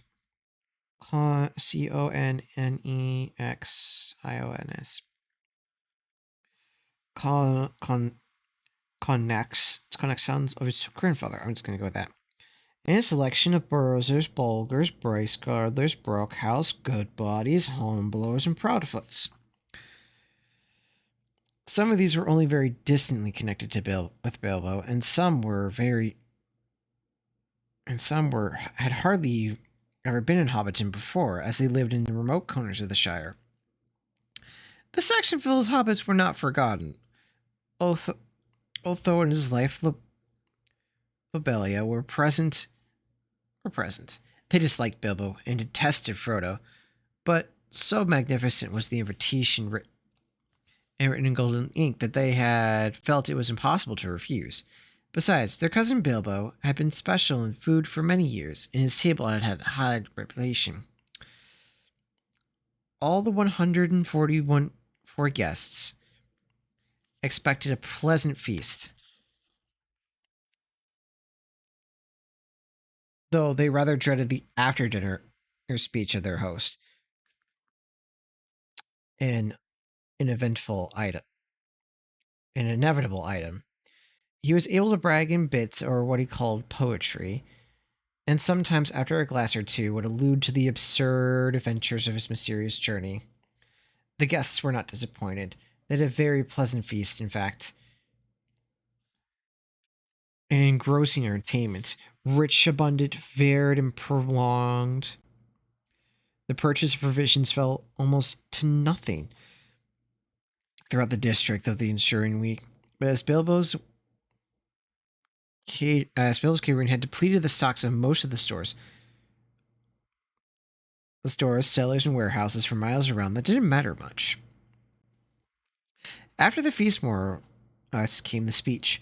Most of the company, however, were now in a tolerant mood. That a light stage was called the filling up of the corners. They were sipping their favorite drinks and nibbling at their favorite dainties, and their fears were forgotten. They were prepared to listen to anything and to cheer at every stop.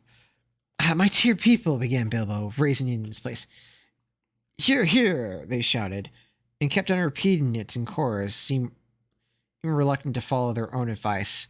Bilbo left his place and went and stood on a chair under the illuminated tree. The lights and lanterns fell on his beaming face. The golden buttons shone on his embroidered silk waistcoat. They could see him standing, waving one hand in the air, and the other was in his trouser pockets. My dear Bagginses and Boffins, he began, and my dear Tooks and Brandy Dooks and Grubs, Chubs, Browses and Homeblowers, Bulgars, Esgrilders, Goodbodies, Proudhouses, Proudfoot, shouted one elderly from the back of the pavilion. His name, of course, was Proudfoot, and well merited. His feet were large, exceptionally furry. Okay, so that makes sense why they're Proudfoots, repeated Bilbo. And my good old Saxonville Baggins that I welcome back to at last to Bagan. Today is my 111th birthday, and I'm 11 today. Hooray, hooray, many happy returns, they shouted. They hammered joyously at the table. Bilbo was doing splendidly. This was the sort of stuff they had liked. Short and obvious.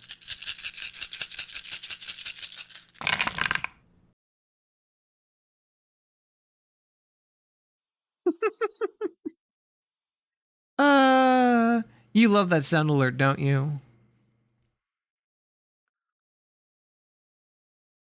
You rolled a 5. Okay. We're going to need to get you a character sheet. Why?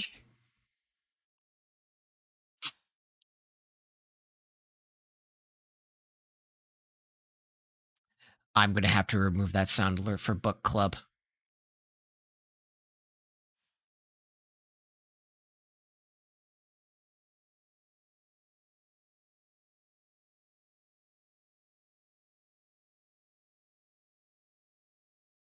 I'm going to have to remove that sound alert for book club nights.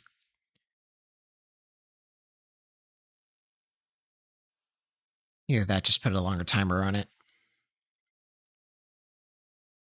You're a 5. We do really need to get you a character sheet.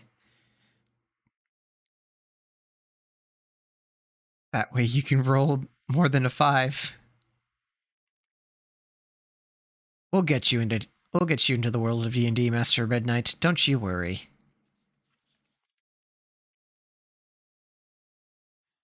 I mean, I'm not abusing it. Yeah, you're not abusing it.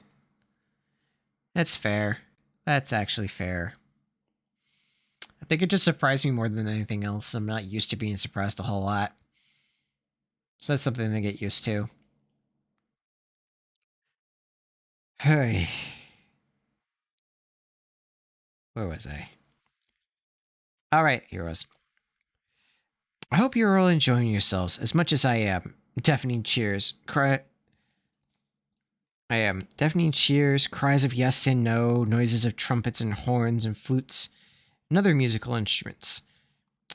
There were, as been said, many young hobbits present. Hundreds of musical crackers had been impaled. Most of them bore the marks of Dale on them, which did not convey much to most of the hobbits, but they all agreed they were marvelous crackers. They contained instruments small, but of perfect make and enchanting tones. Indeed, at the corner of some of the young Tooks and Brainy Ducks, supposing Uncle Bill would have finished, since he had plainly said all was necessary, now got impromptu orchestra and began a merry dancing tune. Master Edward Took and his Miss Elliot Brandy but got on the table with bells in their hands and began to dance.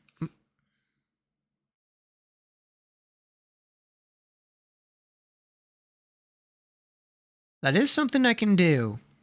And that is something I will probably have to consider. I'll have to consider what number the limit to be. But yes, we can put limits on the point redeems.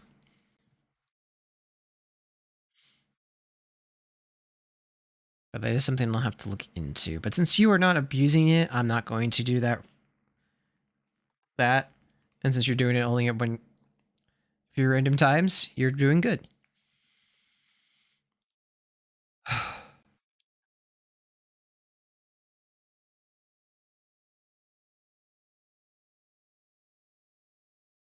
Also true. Let's see, because what I have it set? I have set it at 100. Yeah, I need to bump that up as well. But for now, I will keep it at 100, and we will see. I'll probably change it after stream, and we'll go from there.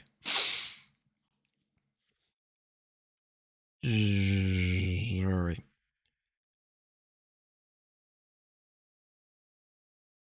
But Bilbo had not finished. Seizing a horn from a youngster nearby, he blew 3 loud toots.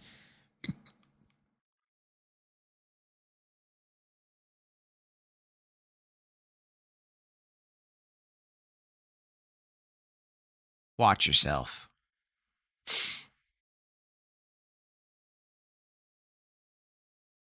But thank you for testing it.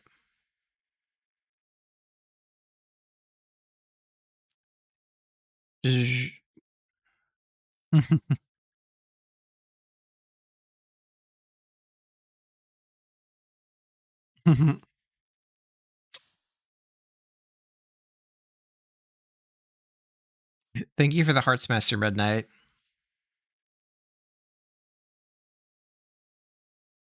The noise subsided. I shall not keep you long, he cried. Cheers from all over the assembly. I have called you all together for a purpose. Something in that way they said it made an impression, and there was almost silence.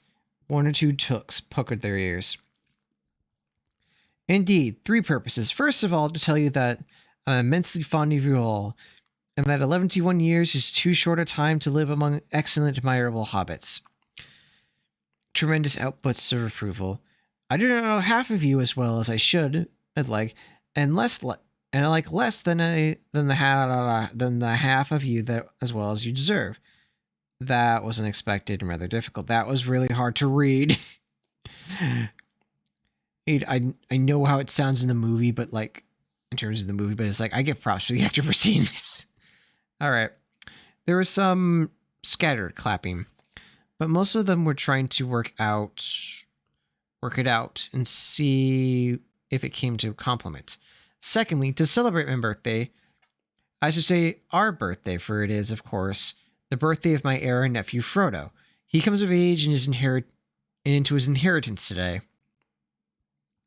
Some perfunctory clapping of the elders, and some loudly shouts of Frodo, Frodo, Charlie old Frodo from the juniors.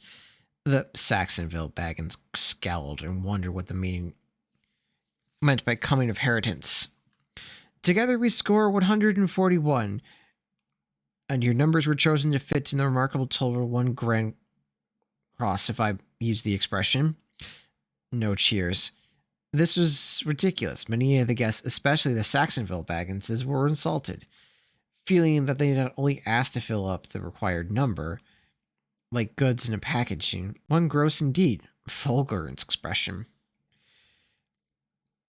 It is also, if I may be allowed, to refer to ancient history, the anniversary of my arrival by Earl Azagoroth on the lake. Though, in fact, it was my birthday, slipped my memory on that occasion. I was only 51 and then, and my birthday did not seem important. The banquet was very splendid, however, though I had a bad cold at that time. I remember and could only say thank you very much. I now repeat it much more correctly. Thank you very much for coming to my party. Obstinate silence. They all feared that a song or some poetry was imminent, and they were getting bored. Why wouldn't he stop talking and let them drink his health? But Bilbo did not sing or recite. He paused for a moment. Third, and finally, I wish to make an announcement. He spoke his last word loudly and suddenly that everyone sat up who still could. I regret to announce that 11 years is too far short to spend time among you. Now is the end. I am going now. I am leaving. Goodbye. He stepped down and vanished, and there was a blinding flash of light, and the guests all blinked. When they opened their eyes, Bilbo was nowhere to be seen. 144 flabbergasted hobbits sat back speechless. One old Proudfoot removed his feet from the table and scampered. Then there was a dead silence, until several deep breaths, every Baggins, Bullfinch, Tooks, Brandybuck, Grubb, Chubb, Barrows, Bulger, Barasquaddles, Brookhouse, Grub, Goodbody, Hornblower, and Proudfoot had gained to talk once more. It was generally agreed that the joke was in very bad taste, and more food and drink were needed to cure the guests of shock and annoyance. Wow. I mean, to be fair, I feel like he probably walked into that one because they don't think they really minded him a whole lot.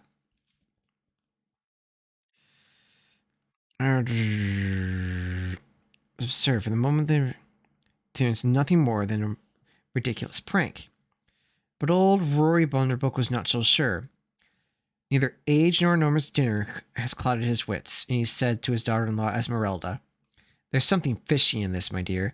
I believe that Mad Baggins is off again, silly old fool.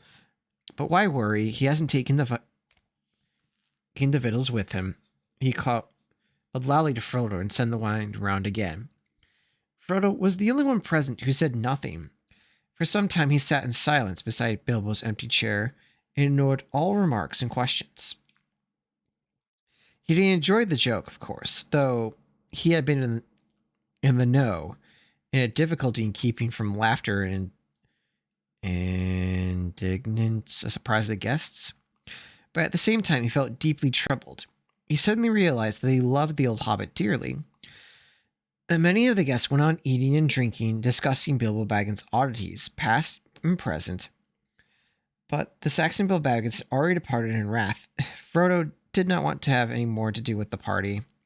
He gave orders for more wine to be served, then got up and drained his glass silently to the health of Bilbo, and slipped out of the pavilion.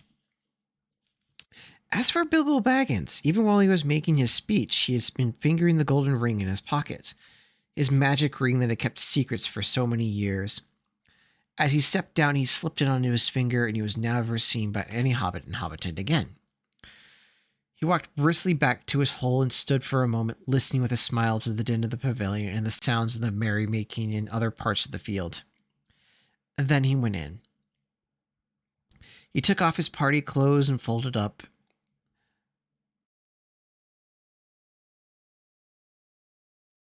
Un momento. Apparently, some. Bah!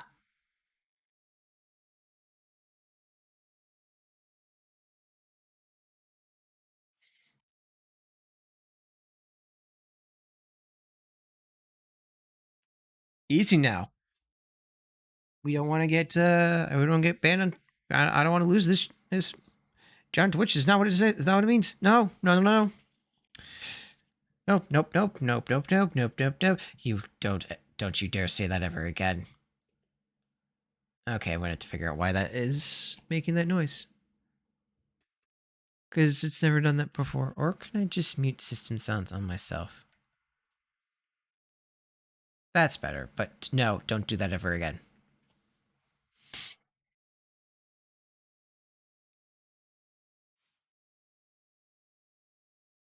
That's a good boy. Then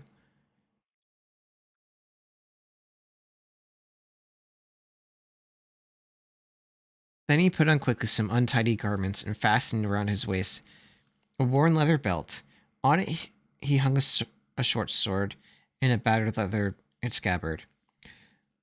From a locked drawer, smelling of mothballs, he took out an old cloak and hood that had been locked up as though they were very precious. But they were so patched and weather-stained that their original color could hardly be guessed. It might have been dark green.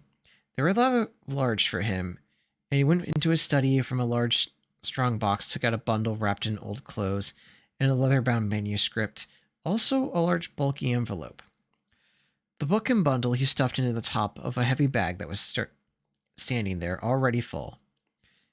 Into the envelope he slipped his golden ring and his fine chain and then sealed it, and addressed it to Frodo. At first, he put it on the mantelpiece, but suddenly removed it and stuck it in his pocket. At that moment, the door opened, and Gandalf came in quickly. Hello, said Bilbo. I wondered if you would turn up. I'm glad to find you visible, replied the wizard, sitting down in a chair. I wanted to catch you in a few words. I suppose you feel that everything has gone off splendidly and according to plan. Yes, I do, said Bilbo, though the flash was surprising. Quite startled me, let alone the others. A little addition of your own, I suppose? It was.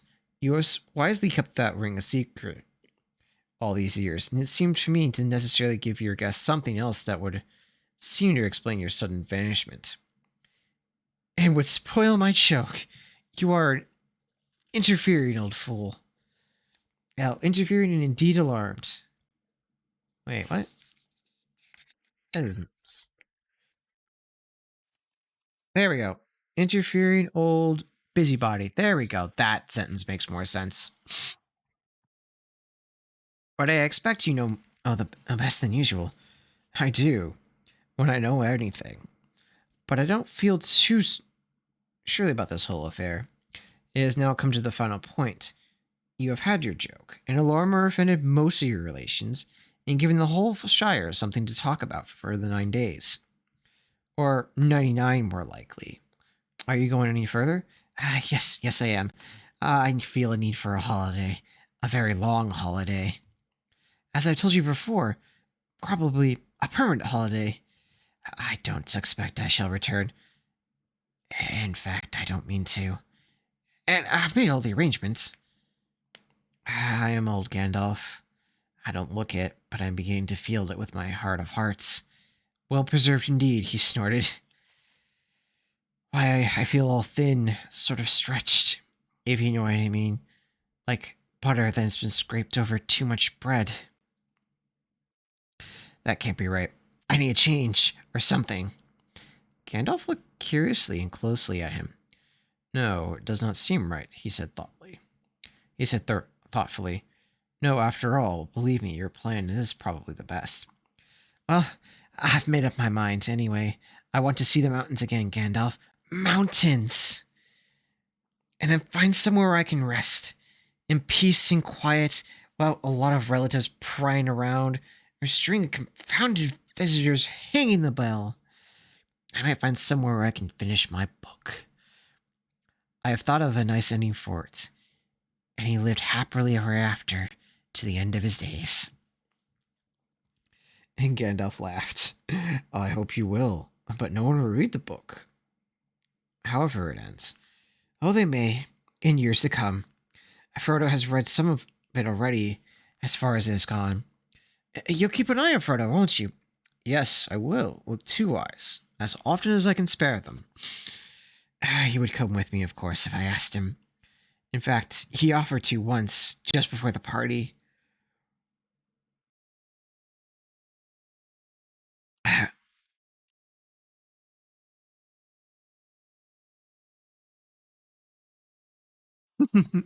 You're perfectly fine, Master Midnight. You're perfectly fine. Pat, pat, pat, pat, pat, pat, pat.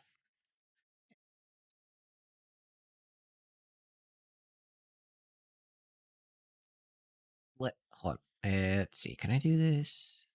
What?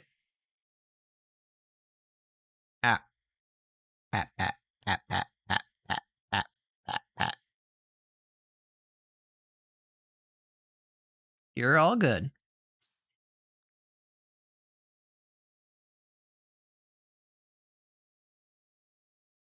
Where am I?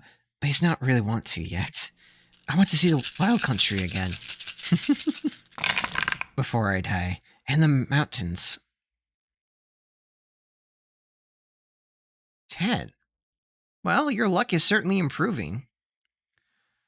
We'll make sure you'll be able to roll high on a D20 soon enough.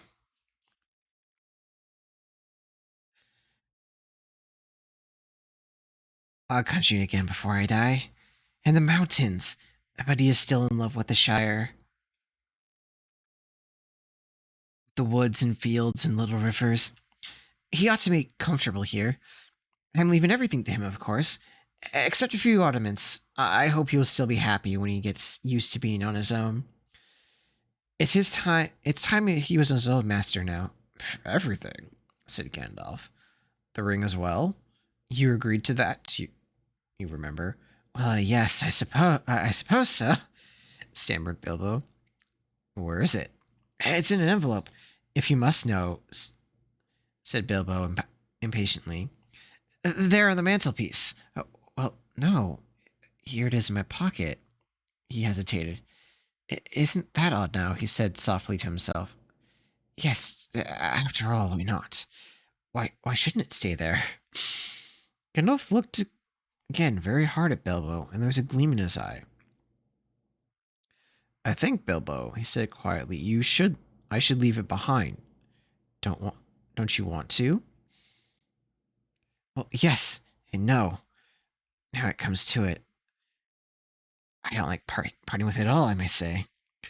And I don't really want to see why I should. Why do you want me to? He asked with a curious change came over his voice. It was sharp with suspicion and annoyance. You're always badgering me about my ring, but you never bothered me about the other things that I got on my journey. No, but I had to badger you. I wanted the truth. It is important. Magic rings are, well, magical. And they are rare and curious. I was professionally interested in your ring, you may say. And I still am. I should like to know where it is. if you go wandering again. Also, I think you have it quiet long enough. You won't need it anymore, Bilbo, unless I am mistaken. Bilbo flushed. There was an angry light in his eyes. His kindly face grew hard. Why not? He cried. And what business of it is yours, anyway? To know what I should do with my own things. It is mine. I found it. It came to me. Yes, yes, said Gandalf, but there's no need to get angry. If it was your fault, it is mine. I'll tell you, my own, my precious, yes, my precious. The wizard's face remained grave and attentive, and only a flicker in his deep eyes showed that he was startled. And indeed alarmed. There we go, that makes more sense. It has been called that before, he said, but not by you. But I say now, and why not? Even Gollum had said once, it is not his now, but mine, and I shall keep it, I say. Gandalf stood up, and he spoke sternly. You will be a fool if you do, Bilbo, he said. You make that clearer with every word you say. It has got far too much hold on you. Let it go. And then you can go for yourself and be free. I do as I choose, and I do as I please, said Bilbo, abstinently. Now, there, my dear hobbit, said Gandalf. All your long life we have been friends, and you owe me something. Come now, do as you promised. Give it up. Well, if you want the ring yourself, say so, cried Bilbo. But you won't get it. I won't give up my precious anyway. I'll tell you. His hands stayed to the hilt of his smallest sword. Gandalf's eyes flashed. It'll be my turn to get angry soon, he said. If you say that again, I shall, and you'll see Gandalf the Grey uncloaked. He took a step towards the hobbit and seemed to grow tall and menacing, and a shadow filled the room. Bilbo backed to the wall, breathing hard, hand clutched in his pocket. They stood for a while facing one another, and the air room tangled. Gandalf's eyes remained bent on the hobbit. Slowly his hands relaxed, and he began to tremble. I don't know what has come over you, Gandalf. You've never come like this before. What is this all about? It's mine, isn't it? I found it, and Gollum would have killed me if I had kept it. I'm not a thief, whatever he said. I have never called you one, said Gandalf in answer, and I am not one either. I am not trying to rob you, but to help you.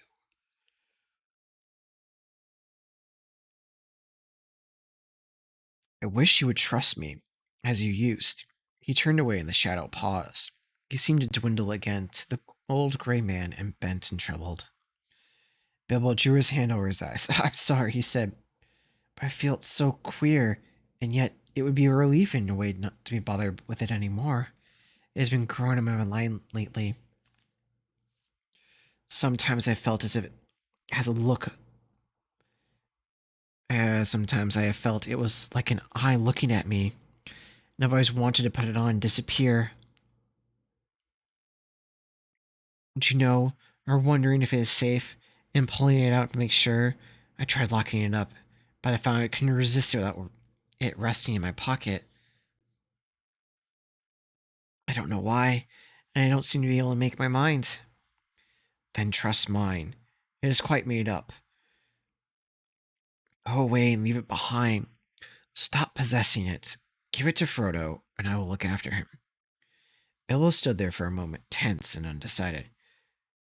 Presently he sighed. All right, he said with an effort. I will. Then he shrugged his shoulders. I don't understand why I'm tired. I just had caffeine. I guess my body is trying to tell me you should probably get some sleep. Ugh. Let's try to finish this chapter and we'll probably call it a day.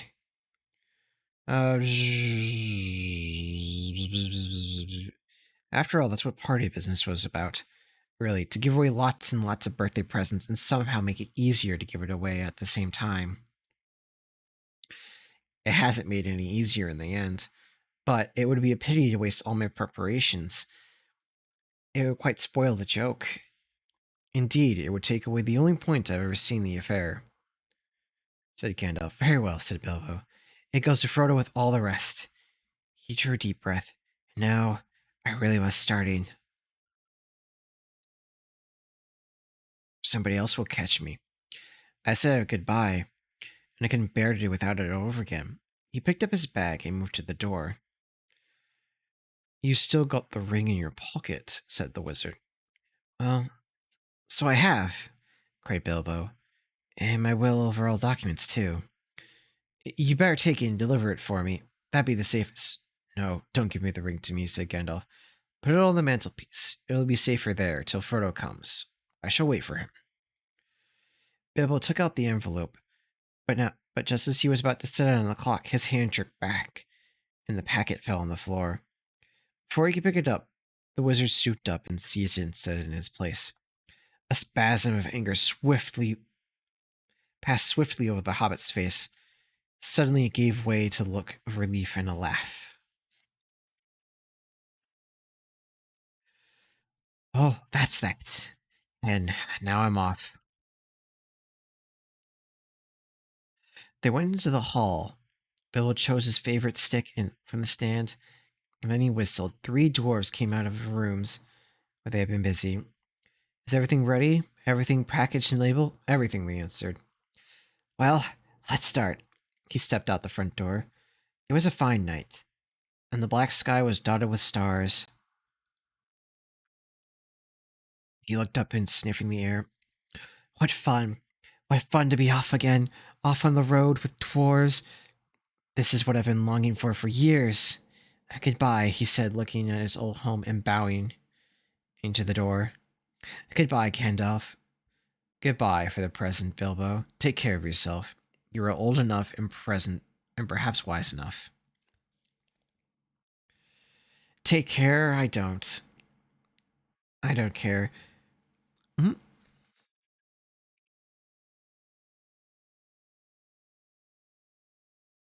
Oh no. Goodbye, Zoshi. Thank you for lurking and sticking around. I hope you have a great rest of your day. Hey, Mustard Midnight. What type of wine? Is it like that? Is it straight wine or is it like one of the fruitier type of wines?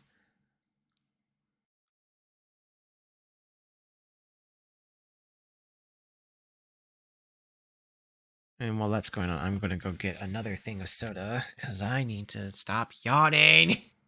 I'll be right back.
All right.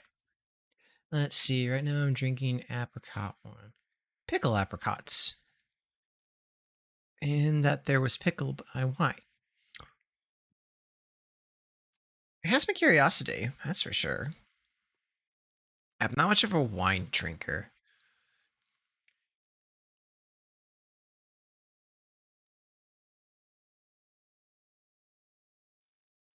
I think probably because I haven't really found a type of wine that I like. That might be more because I enjoy more of the fruity types of alcohol, like a margarita or moonshine. Although I do enjoy rum, and I do sometimes enjoy let's see, vodka and is it just rum? Yeah, vodka and rum. Although vodka, I have to have it mixed because I cannot drink that thing. I cannot drink vodka straight. I don't think actually. I don't know if anyone can drink vodka straight unless unless you have a high tolerance for it.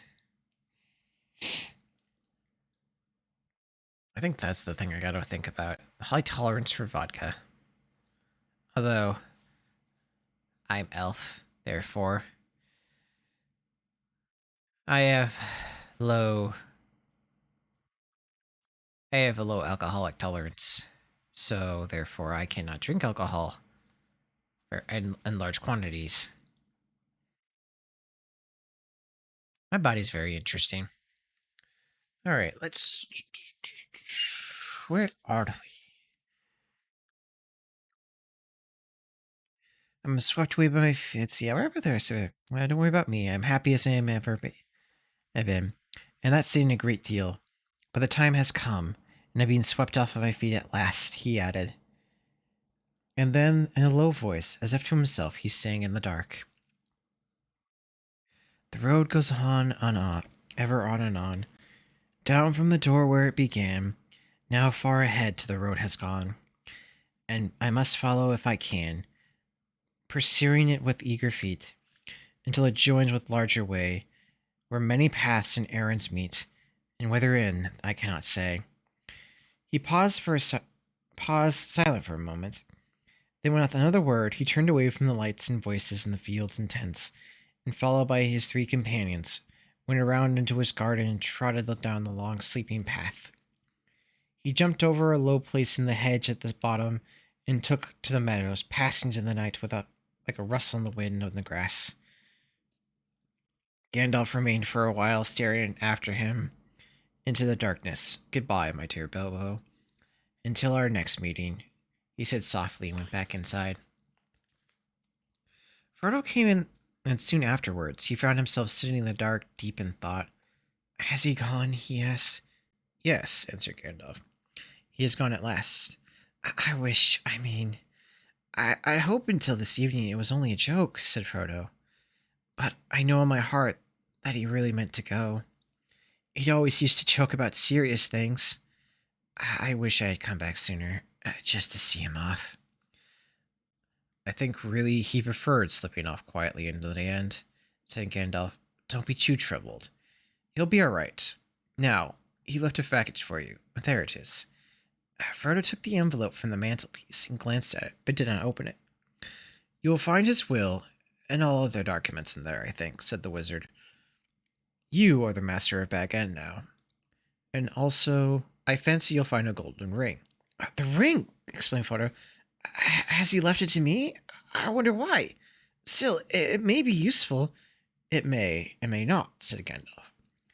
And I should not make use of it if I were you. But keep it secret and keep it safe. Now, I'm going to bed. As master of Bag End, Frodo felt his painful duty to saying goodbye to his guests. As rumors of strange events now spread all over the field, but Frodo only said, no doubt everything will be cleared up in the morning. About midnight, carriages came for important folk. One by one, they rolled away, filled with very unsatisfied hobbits. Gardeners came by arrangement and removed in wheelbarrows those they had and eventually remained behind. Night slowly passed. The sun rose. The hobbits rose rather later. Morning went on. People came and began by orders to clear away the pavilions and the tables and the chairs and the spoons and the knives and bottles and plates and the lanterns and the flowering shrubs and the boxes and the crumbs and the cracker paper, the forgotten bags, gloves and handkerchiefs, and the uneaten food, a very small item. Then a number of other people came, without orders, Baggins and Boffins and Bulgars and Tukes, and other guests that had lived or staying nearby, or staying near.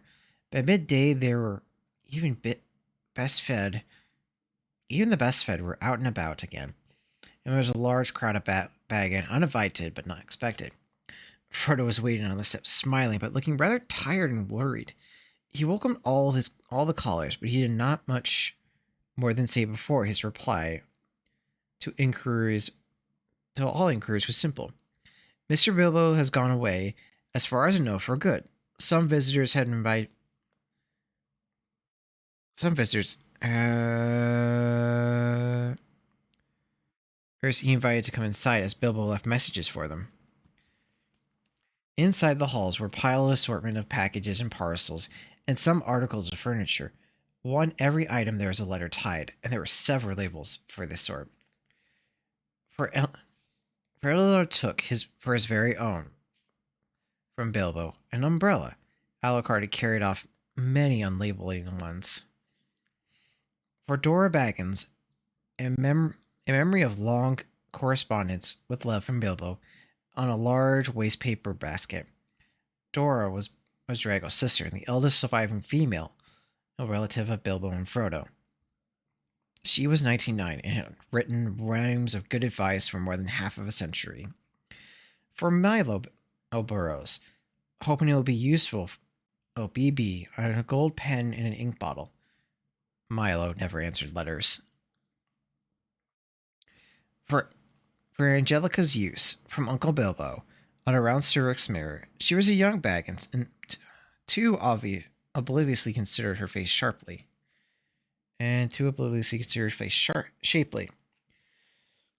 For the collection of Hugo O'Bracegirdle, from a contributor on an empty bookcase. Hugo was quite a borrower of books, and worse than usual at returning them. For Rebellious Sackville Baggins, as a present, on the case of silver spoons, Bilbo believed that she had acquired many of his spoons while he was away on his forward journey. Lobelia knew quite well when she arrived ready that day. She took the point at once, but also took the spoons. There was also a small election in the assembly presents. Bilbo's residence had gotten rather cluttered up with things, of course, after his long life. It was a tendency of hobbit holes to get cluttered up, for which the custom of giving too many birthday gifts was largely responsible. Not, of course, the birthday presents that were already new. There were already one or two marathons of Forgotten that had circulated all around the district. But Bilbo had usually given new presents and had kept those that he received. The old hole was now being cleared in a little. Every one of the various parting gifts had labels written on, and out personally by Bilbo, and several, at some point, or some joke, but of course, most things were given where they would be wanted and welcome. The poorer hobbits, and especially those of Bagshot Road, did very well. Old Gaffer Gamgee got 2 sacks of potatoes and new cracking joints. Old Rory Brandybook, in return for much hospitality, got a dozen bottles of old Wynyards, a strong wine. Yep, a strong red wine, and from the South Ferry, and now quite mature, as it had been laid down by Bilbo's father. Rory quite forgave Bilbo, and he voted it a capital fellow after the first bottle. There was plenty of everything left for Frodo, and of course all the chief treasures, as well as books and pictures and more than the furniture, were left in his possession. There was, however, no sign or mention of money or jewelry. Not a penny piece or glass bead was taken away.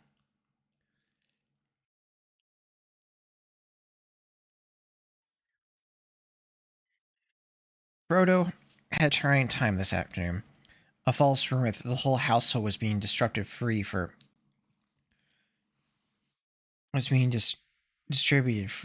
maybe spread like wildfire. And before long, the place was as packed with people with no business, who had no business there, but had not been kept out. Labels got torn off and mixed, and quarrels broke out. Some people tried to do swaps and deals in the halls. Others tried to make off with minor items not addressed to them, or with anything that seemed wanted or unwatched. The roads to the gate were blocked with burros and handcarts. In the middle of the commotion, the Saxville Baggins arrives. Frodo had retired for a while and left his friend Mary Brandybook to keep an eye on things while Arlie Lyston demanded to see Frodo. Mary bowed politely. He isn't disposed, he said. He is resting. Hiding, you mean? Said the Lord. Anyway, we want to see him, and we mean to see him. Just go and tell him so. And Mary left him long while in the hall, and they had time to discover their parting gift of spoons. It did not improve their tempers. Eventually, they were shown into the study.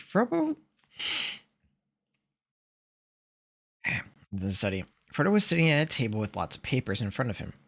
He looked indisposed to see Saxville Baggins at any rate. He stood up and fidgeting with something in his pocket, but spoke politely. The Saxville Baggins were rather offensive. They began by offering him and bagging prices as between friends for various value and unlabeled things. When Frodo replied that the only things specially directed by Bilbo were being given away, they said the whole affair was very fishy. Only one thing is clear to me, said Otho, and that is you're doing exceedingly well out of it. I insist on seeing the will. Otho would have been Bilbo's heir but for the adoption of Frodo. He read the will very carefully and snorted. It was unfortunately very clear and correct, according to the legal customs of the hobbits, which demand, among other things, 7 signatures of witnesses in red ink. Foiled again, he said to his wife. And after waiting 60 years, spoons, fiddlesticks. He snaps his fingers under Frodo's nose and stumped off. But Lilbana was not easily to get rid of. A little later, Frodo came out of the study to see things were going on and found her still about the place, investigating the nooks and corners, and tapping the floors. He escorted her firmly off the premises after he relieved her of several small but rather valuable articles that had somehow fallen inside her umbrella. Her face looked as if she was in throes of thinking out a really crushing parting remark, but all she found to say was turning around step was, You'll live to regret it, young fellow. Why don't you go too? You don't belong here. You're no Baggins. You're a Brandybook. Did you hear that, Mary? That was an insult, if you like, said Frodo as he at the door on her. It was a compliment, said Mary Brandybook, and so, of course, not true. Then they went around the hall and evicted 3 young hobbits, 2 Buffins and a Bolcher, who were knocking holes in some walls of one of the cellars. Frodo, who also had a tussle with young Sancho Proudfoot, old Odo Proudfoot's grandson, had begun an excavation in a large pantry where he thought there was an echo. The legend of Bilbo's Goat excited at both curiosity and hope. For the legendary gold mysteriously obtained, if not positively ill-gotten, is, as everyone knows, anyone's for finding unless the search is interrupted. When he had overcome Sancho and pushed him off, Frodo collapsed on a chair in the hall. It's time to close up shop, Mary. Lock the door and don't open it for anyone today. Not even if they bring battering ram. And then he went to revive himself with a belated cup of tea.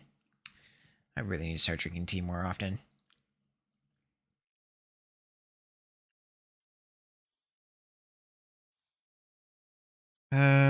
He had hardly sat down when there was a soft knock at the door.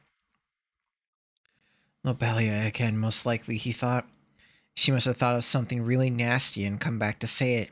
It can wait. He went on with his tea. The knock was repeated, and much louder. But he took no notice. Suddenly, the wizard's head appeared at the window. If you don't let me in, Frodo, I shall blow your door right down your hole and out through the hill. He said, "Oh, my dear Gandalf, wait a minute," cried Frodo, running out the room into the door. Come in, come in. I thought it was Lobelia. And I forgive you, but I saw her come some time ago, driving in a pony trap towards Baywater, with a face that would have curled new milk. She's already nearly curled me, honestly. I nearly tried on Bilbo's ring. I longed to disappear. Don't do that, said Gandalf, sitting down. Do be careful with that ring, Frodo, for in fact it is partly that I have come to say a last word. Well, what about it? Well, what do you know about it? Only what Bilbo told me. I heard his story and he found it. How he used it on his journey, I mean. Which story, I wonder? Oh, not that he would have told the dwarves and put it in his book. He told me the true story soon after I came and lived here. He said you pestered him until he told you. I had better know too. No secrets between us, Frodo. He said, but they're not going to go any further. It's mine anyway. That's interesting. Well, what do you think of it all? If you mean inventing all that about a present, well, I thought the true story much more likely, and I could see the point of it altering it all. It was unlike Bilbo to do so anyway. I thought it rather odd. So did I. But things may happen to people that have such treasures, if they use them. Let it be a warning to you to be very careful with it. It may have its own powers that it may have other powers than just making you vanish when you wish to. I don't understand, said Frodo. Neither do I, answered the wizard. I merely began to wonder about the ring, especially since last night. No need to worry, but if you take my advice, as you'll use it very suddenly and not at all, at least I beg you not to use it anyway. That will cause talk or rouse suspicion. I say again, keep it safe and keep it secret. Excuse me. You're very mysterious. What are you afraid of? I am not certain, so I will not say no more. I may be able to tell you something when I come back. I'm going off at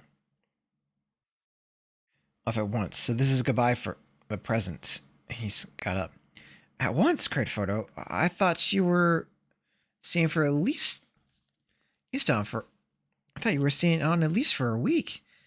I was looking for your help. I do not mean to, but I've had to change my mind. I may be away for a good while, but I'll come to see you again as soon as I can. Expect to see me when you see me. I shall slip in quietly.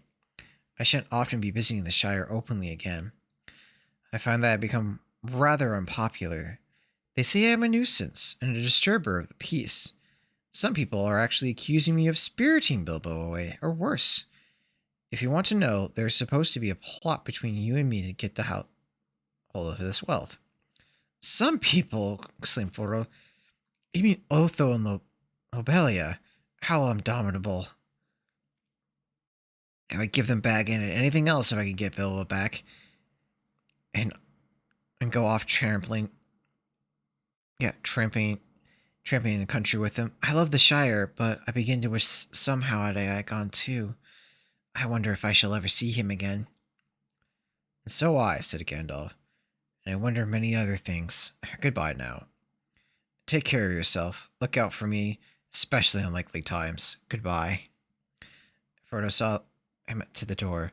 He gave a final wave of his hand and walked off with surprising pace. But Frodo thought the old wizard looked unpleasantly bent, almost as if he was carrying a great weight. The evening was closing in, and his cloaked figure vanished into the twilight. Frodo did not see him for a very long time. Let's see, it is 9:30.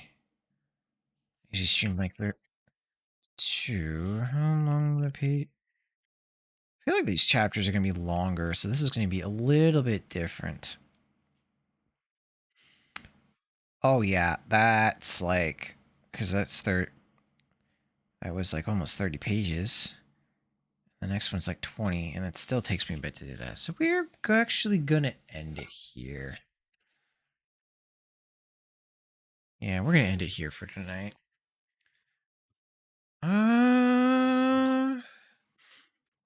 Yeah, we're really here. Who do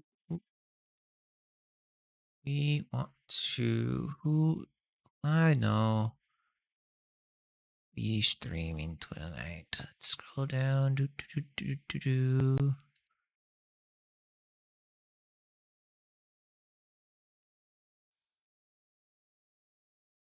No, I haven't rated her in a while.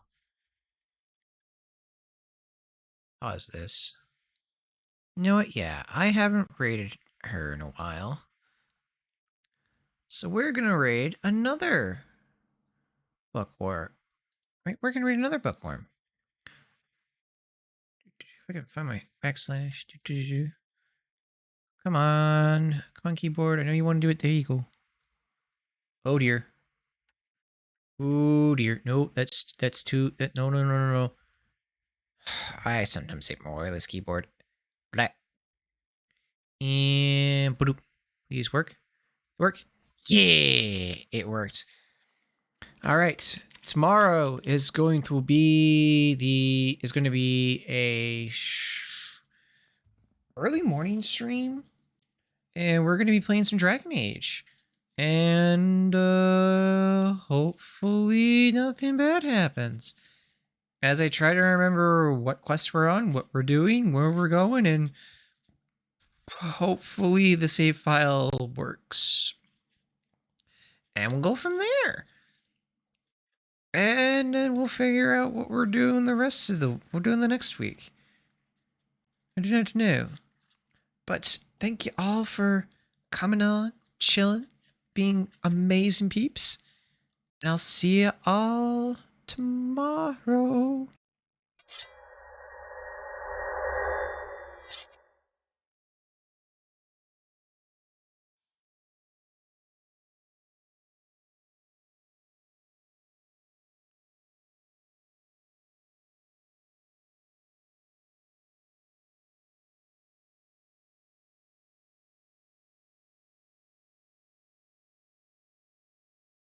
I cannot hear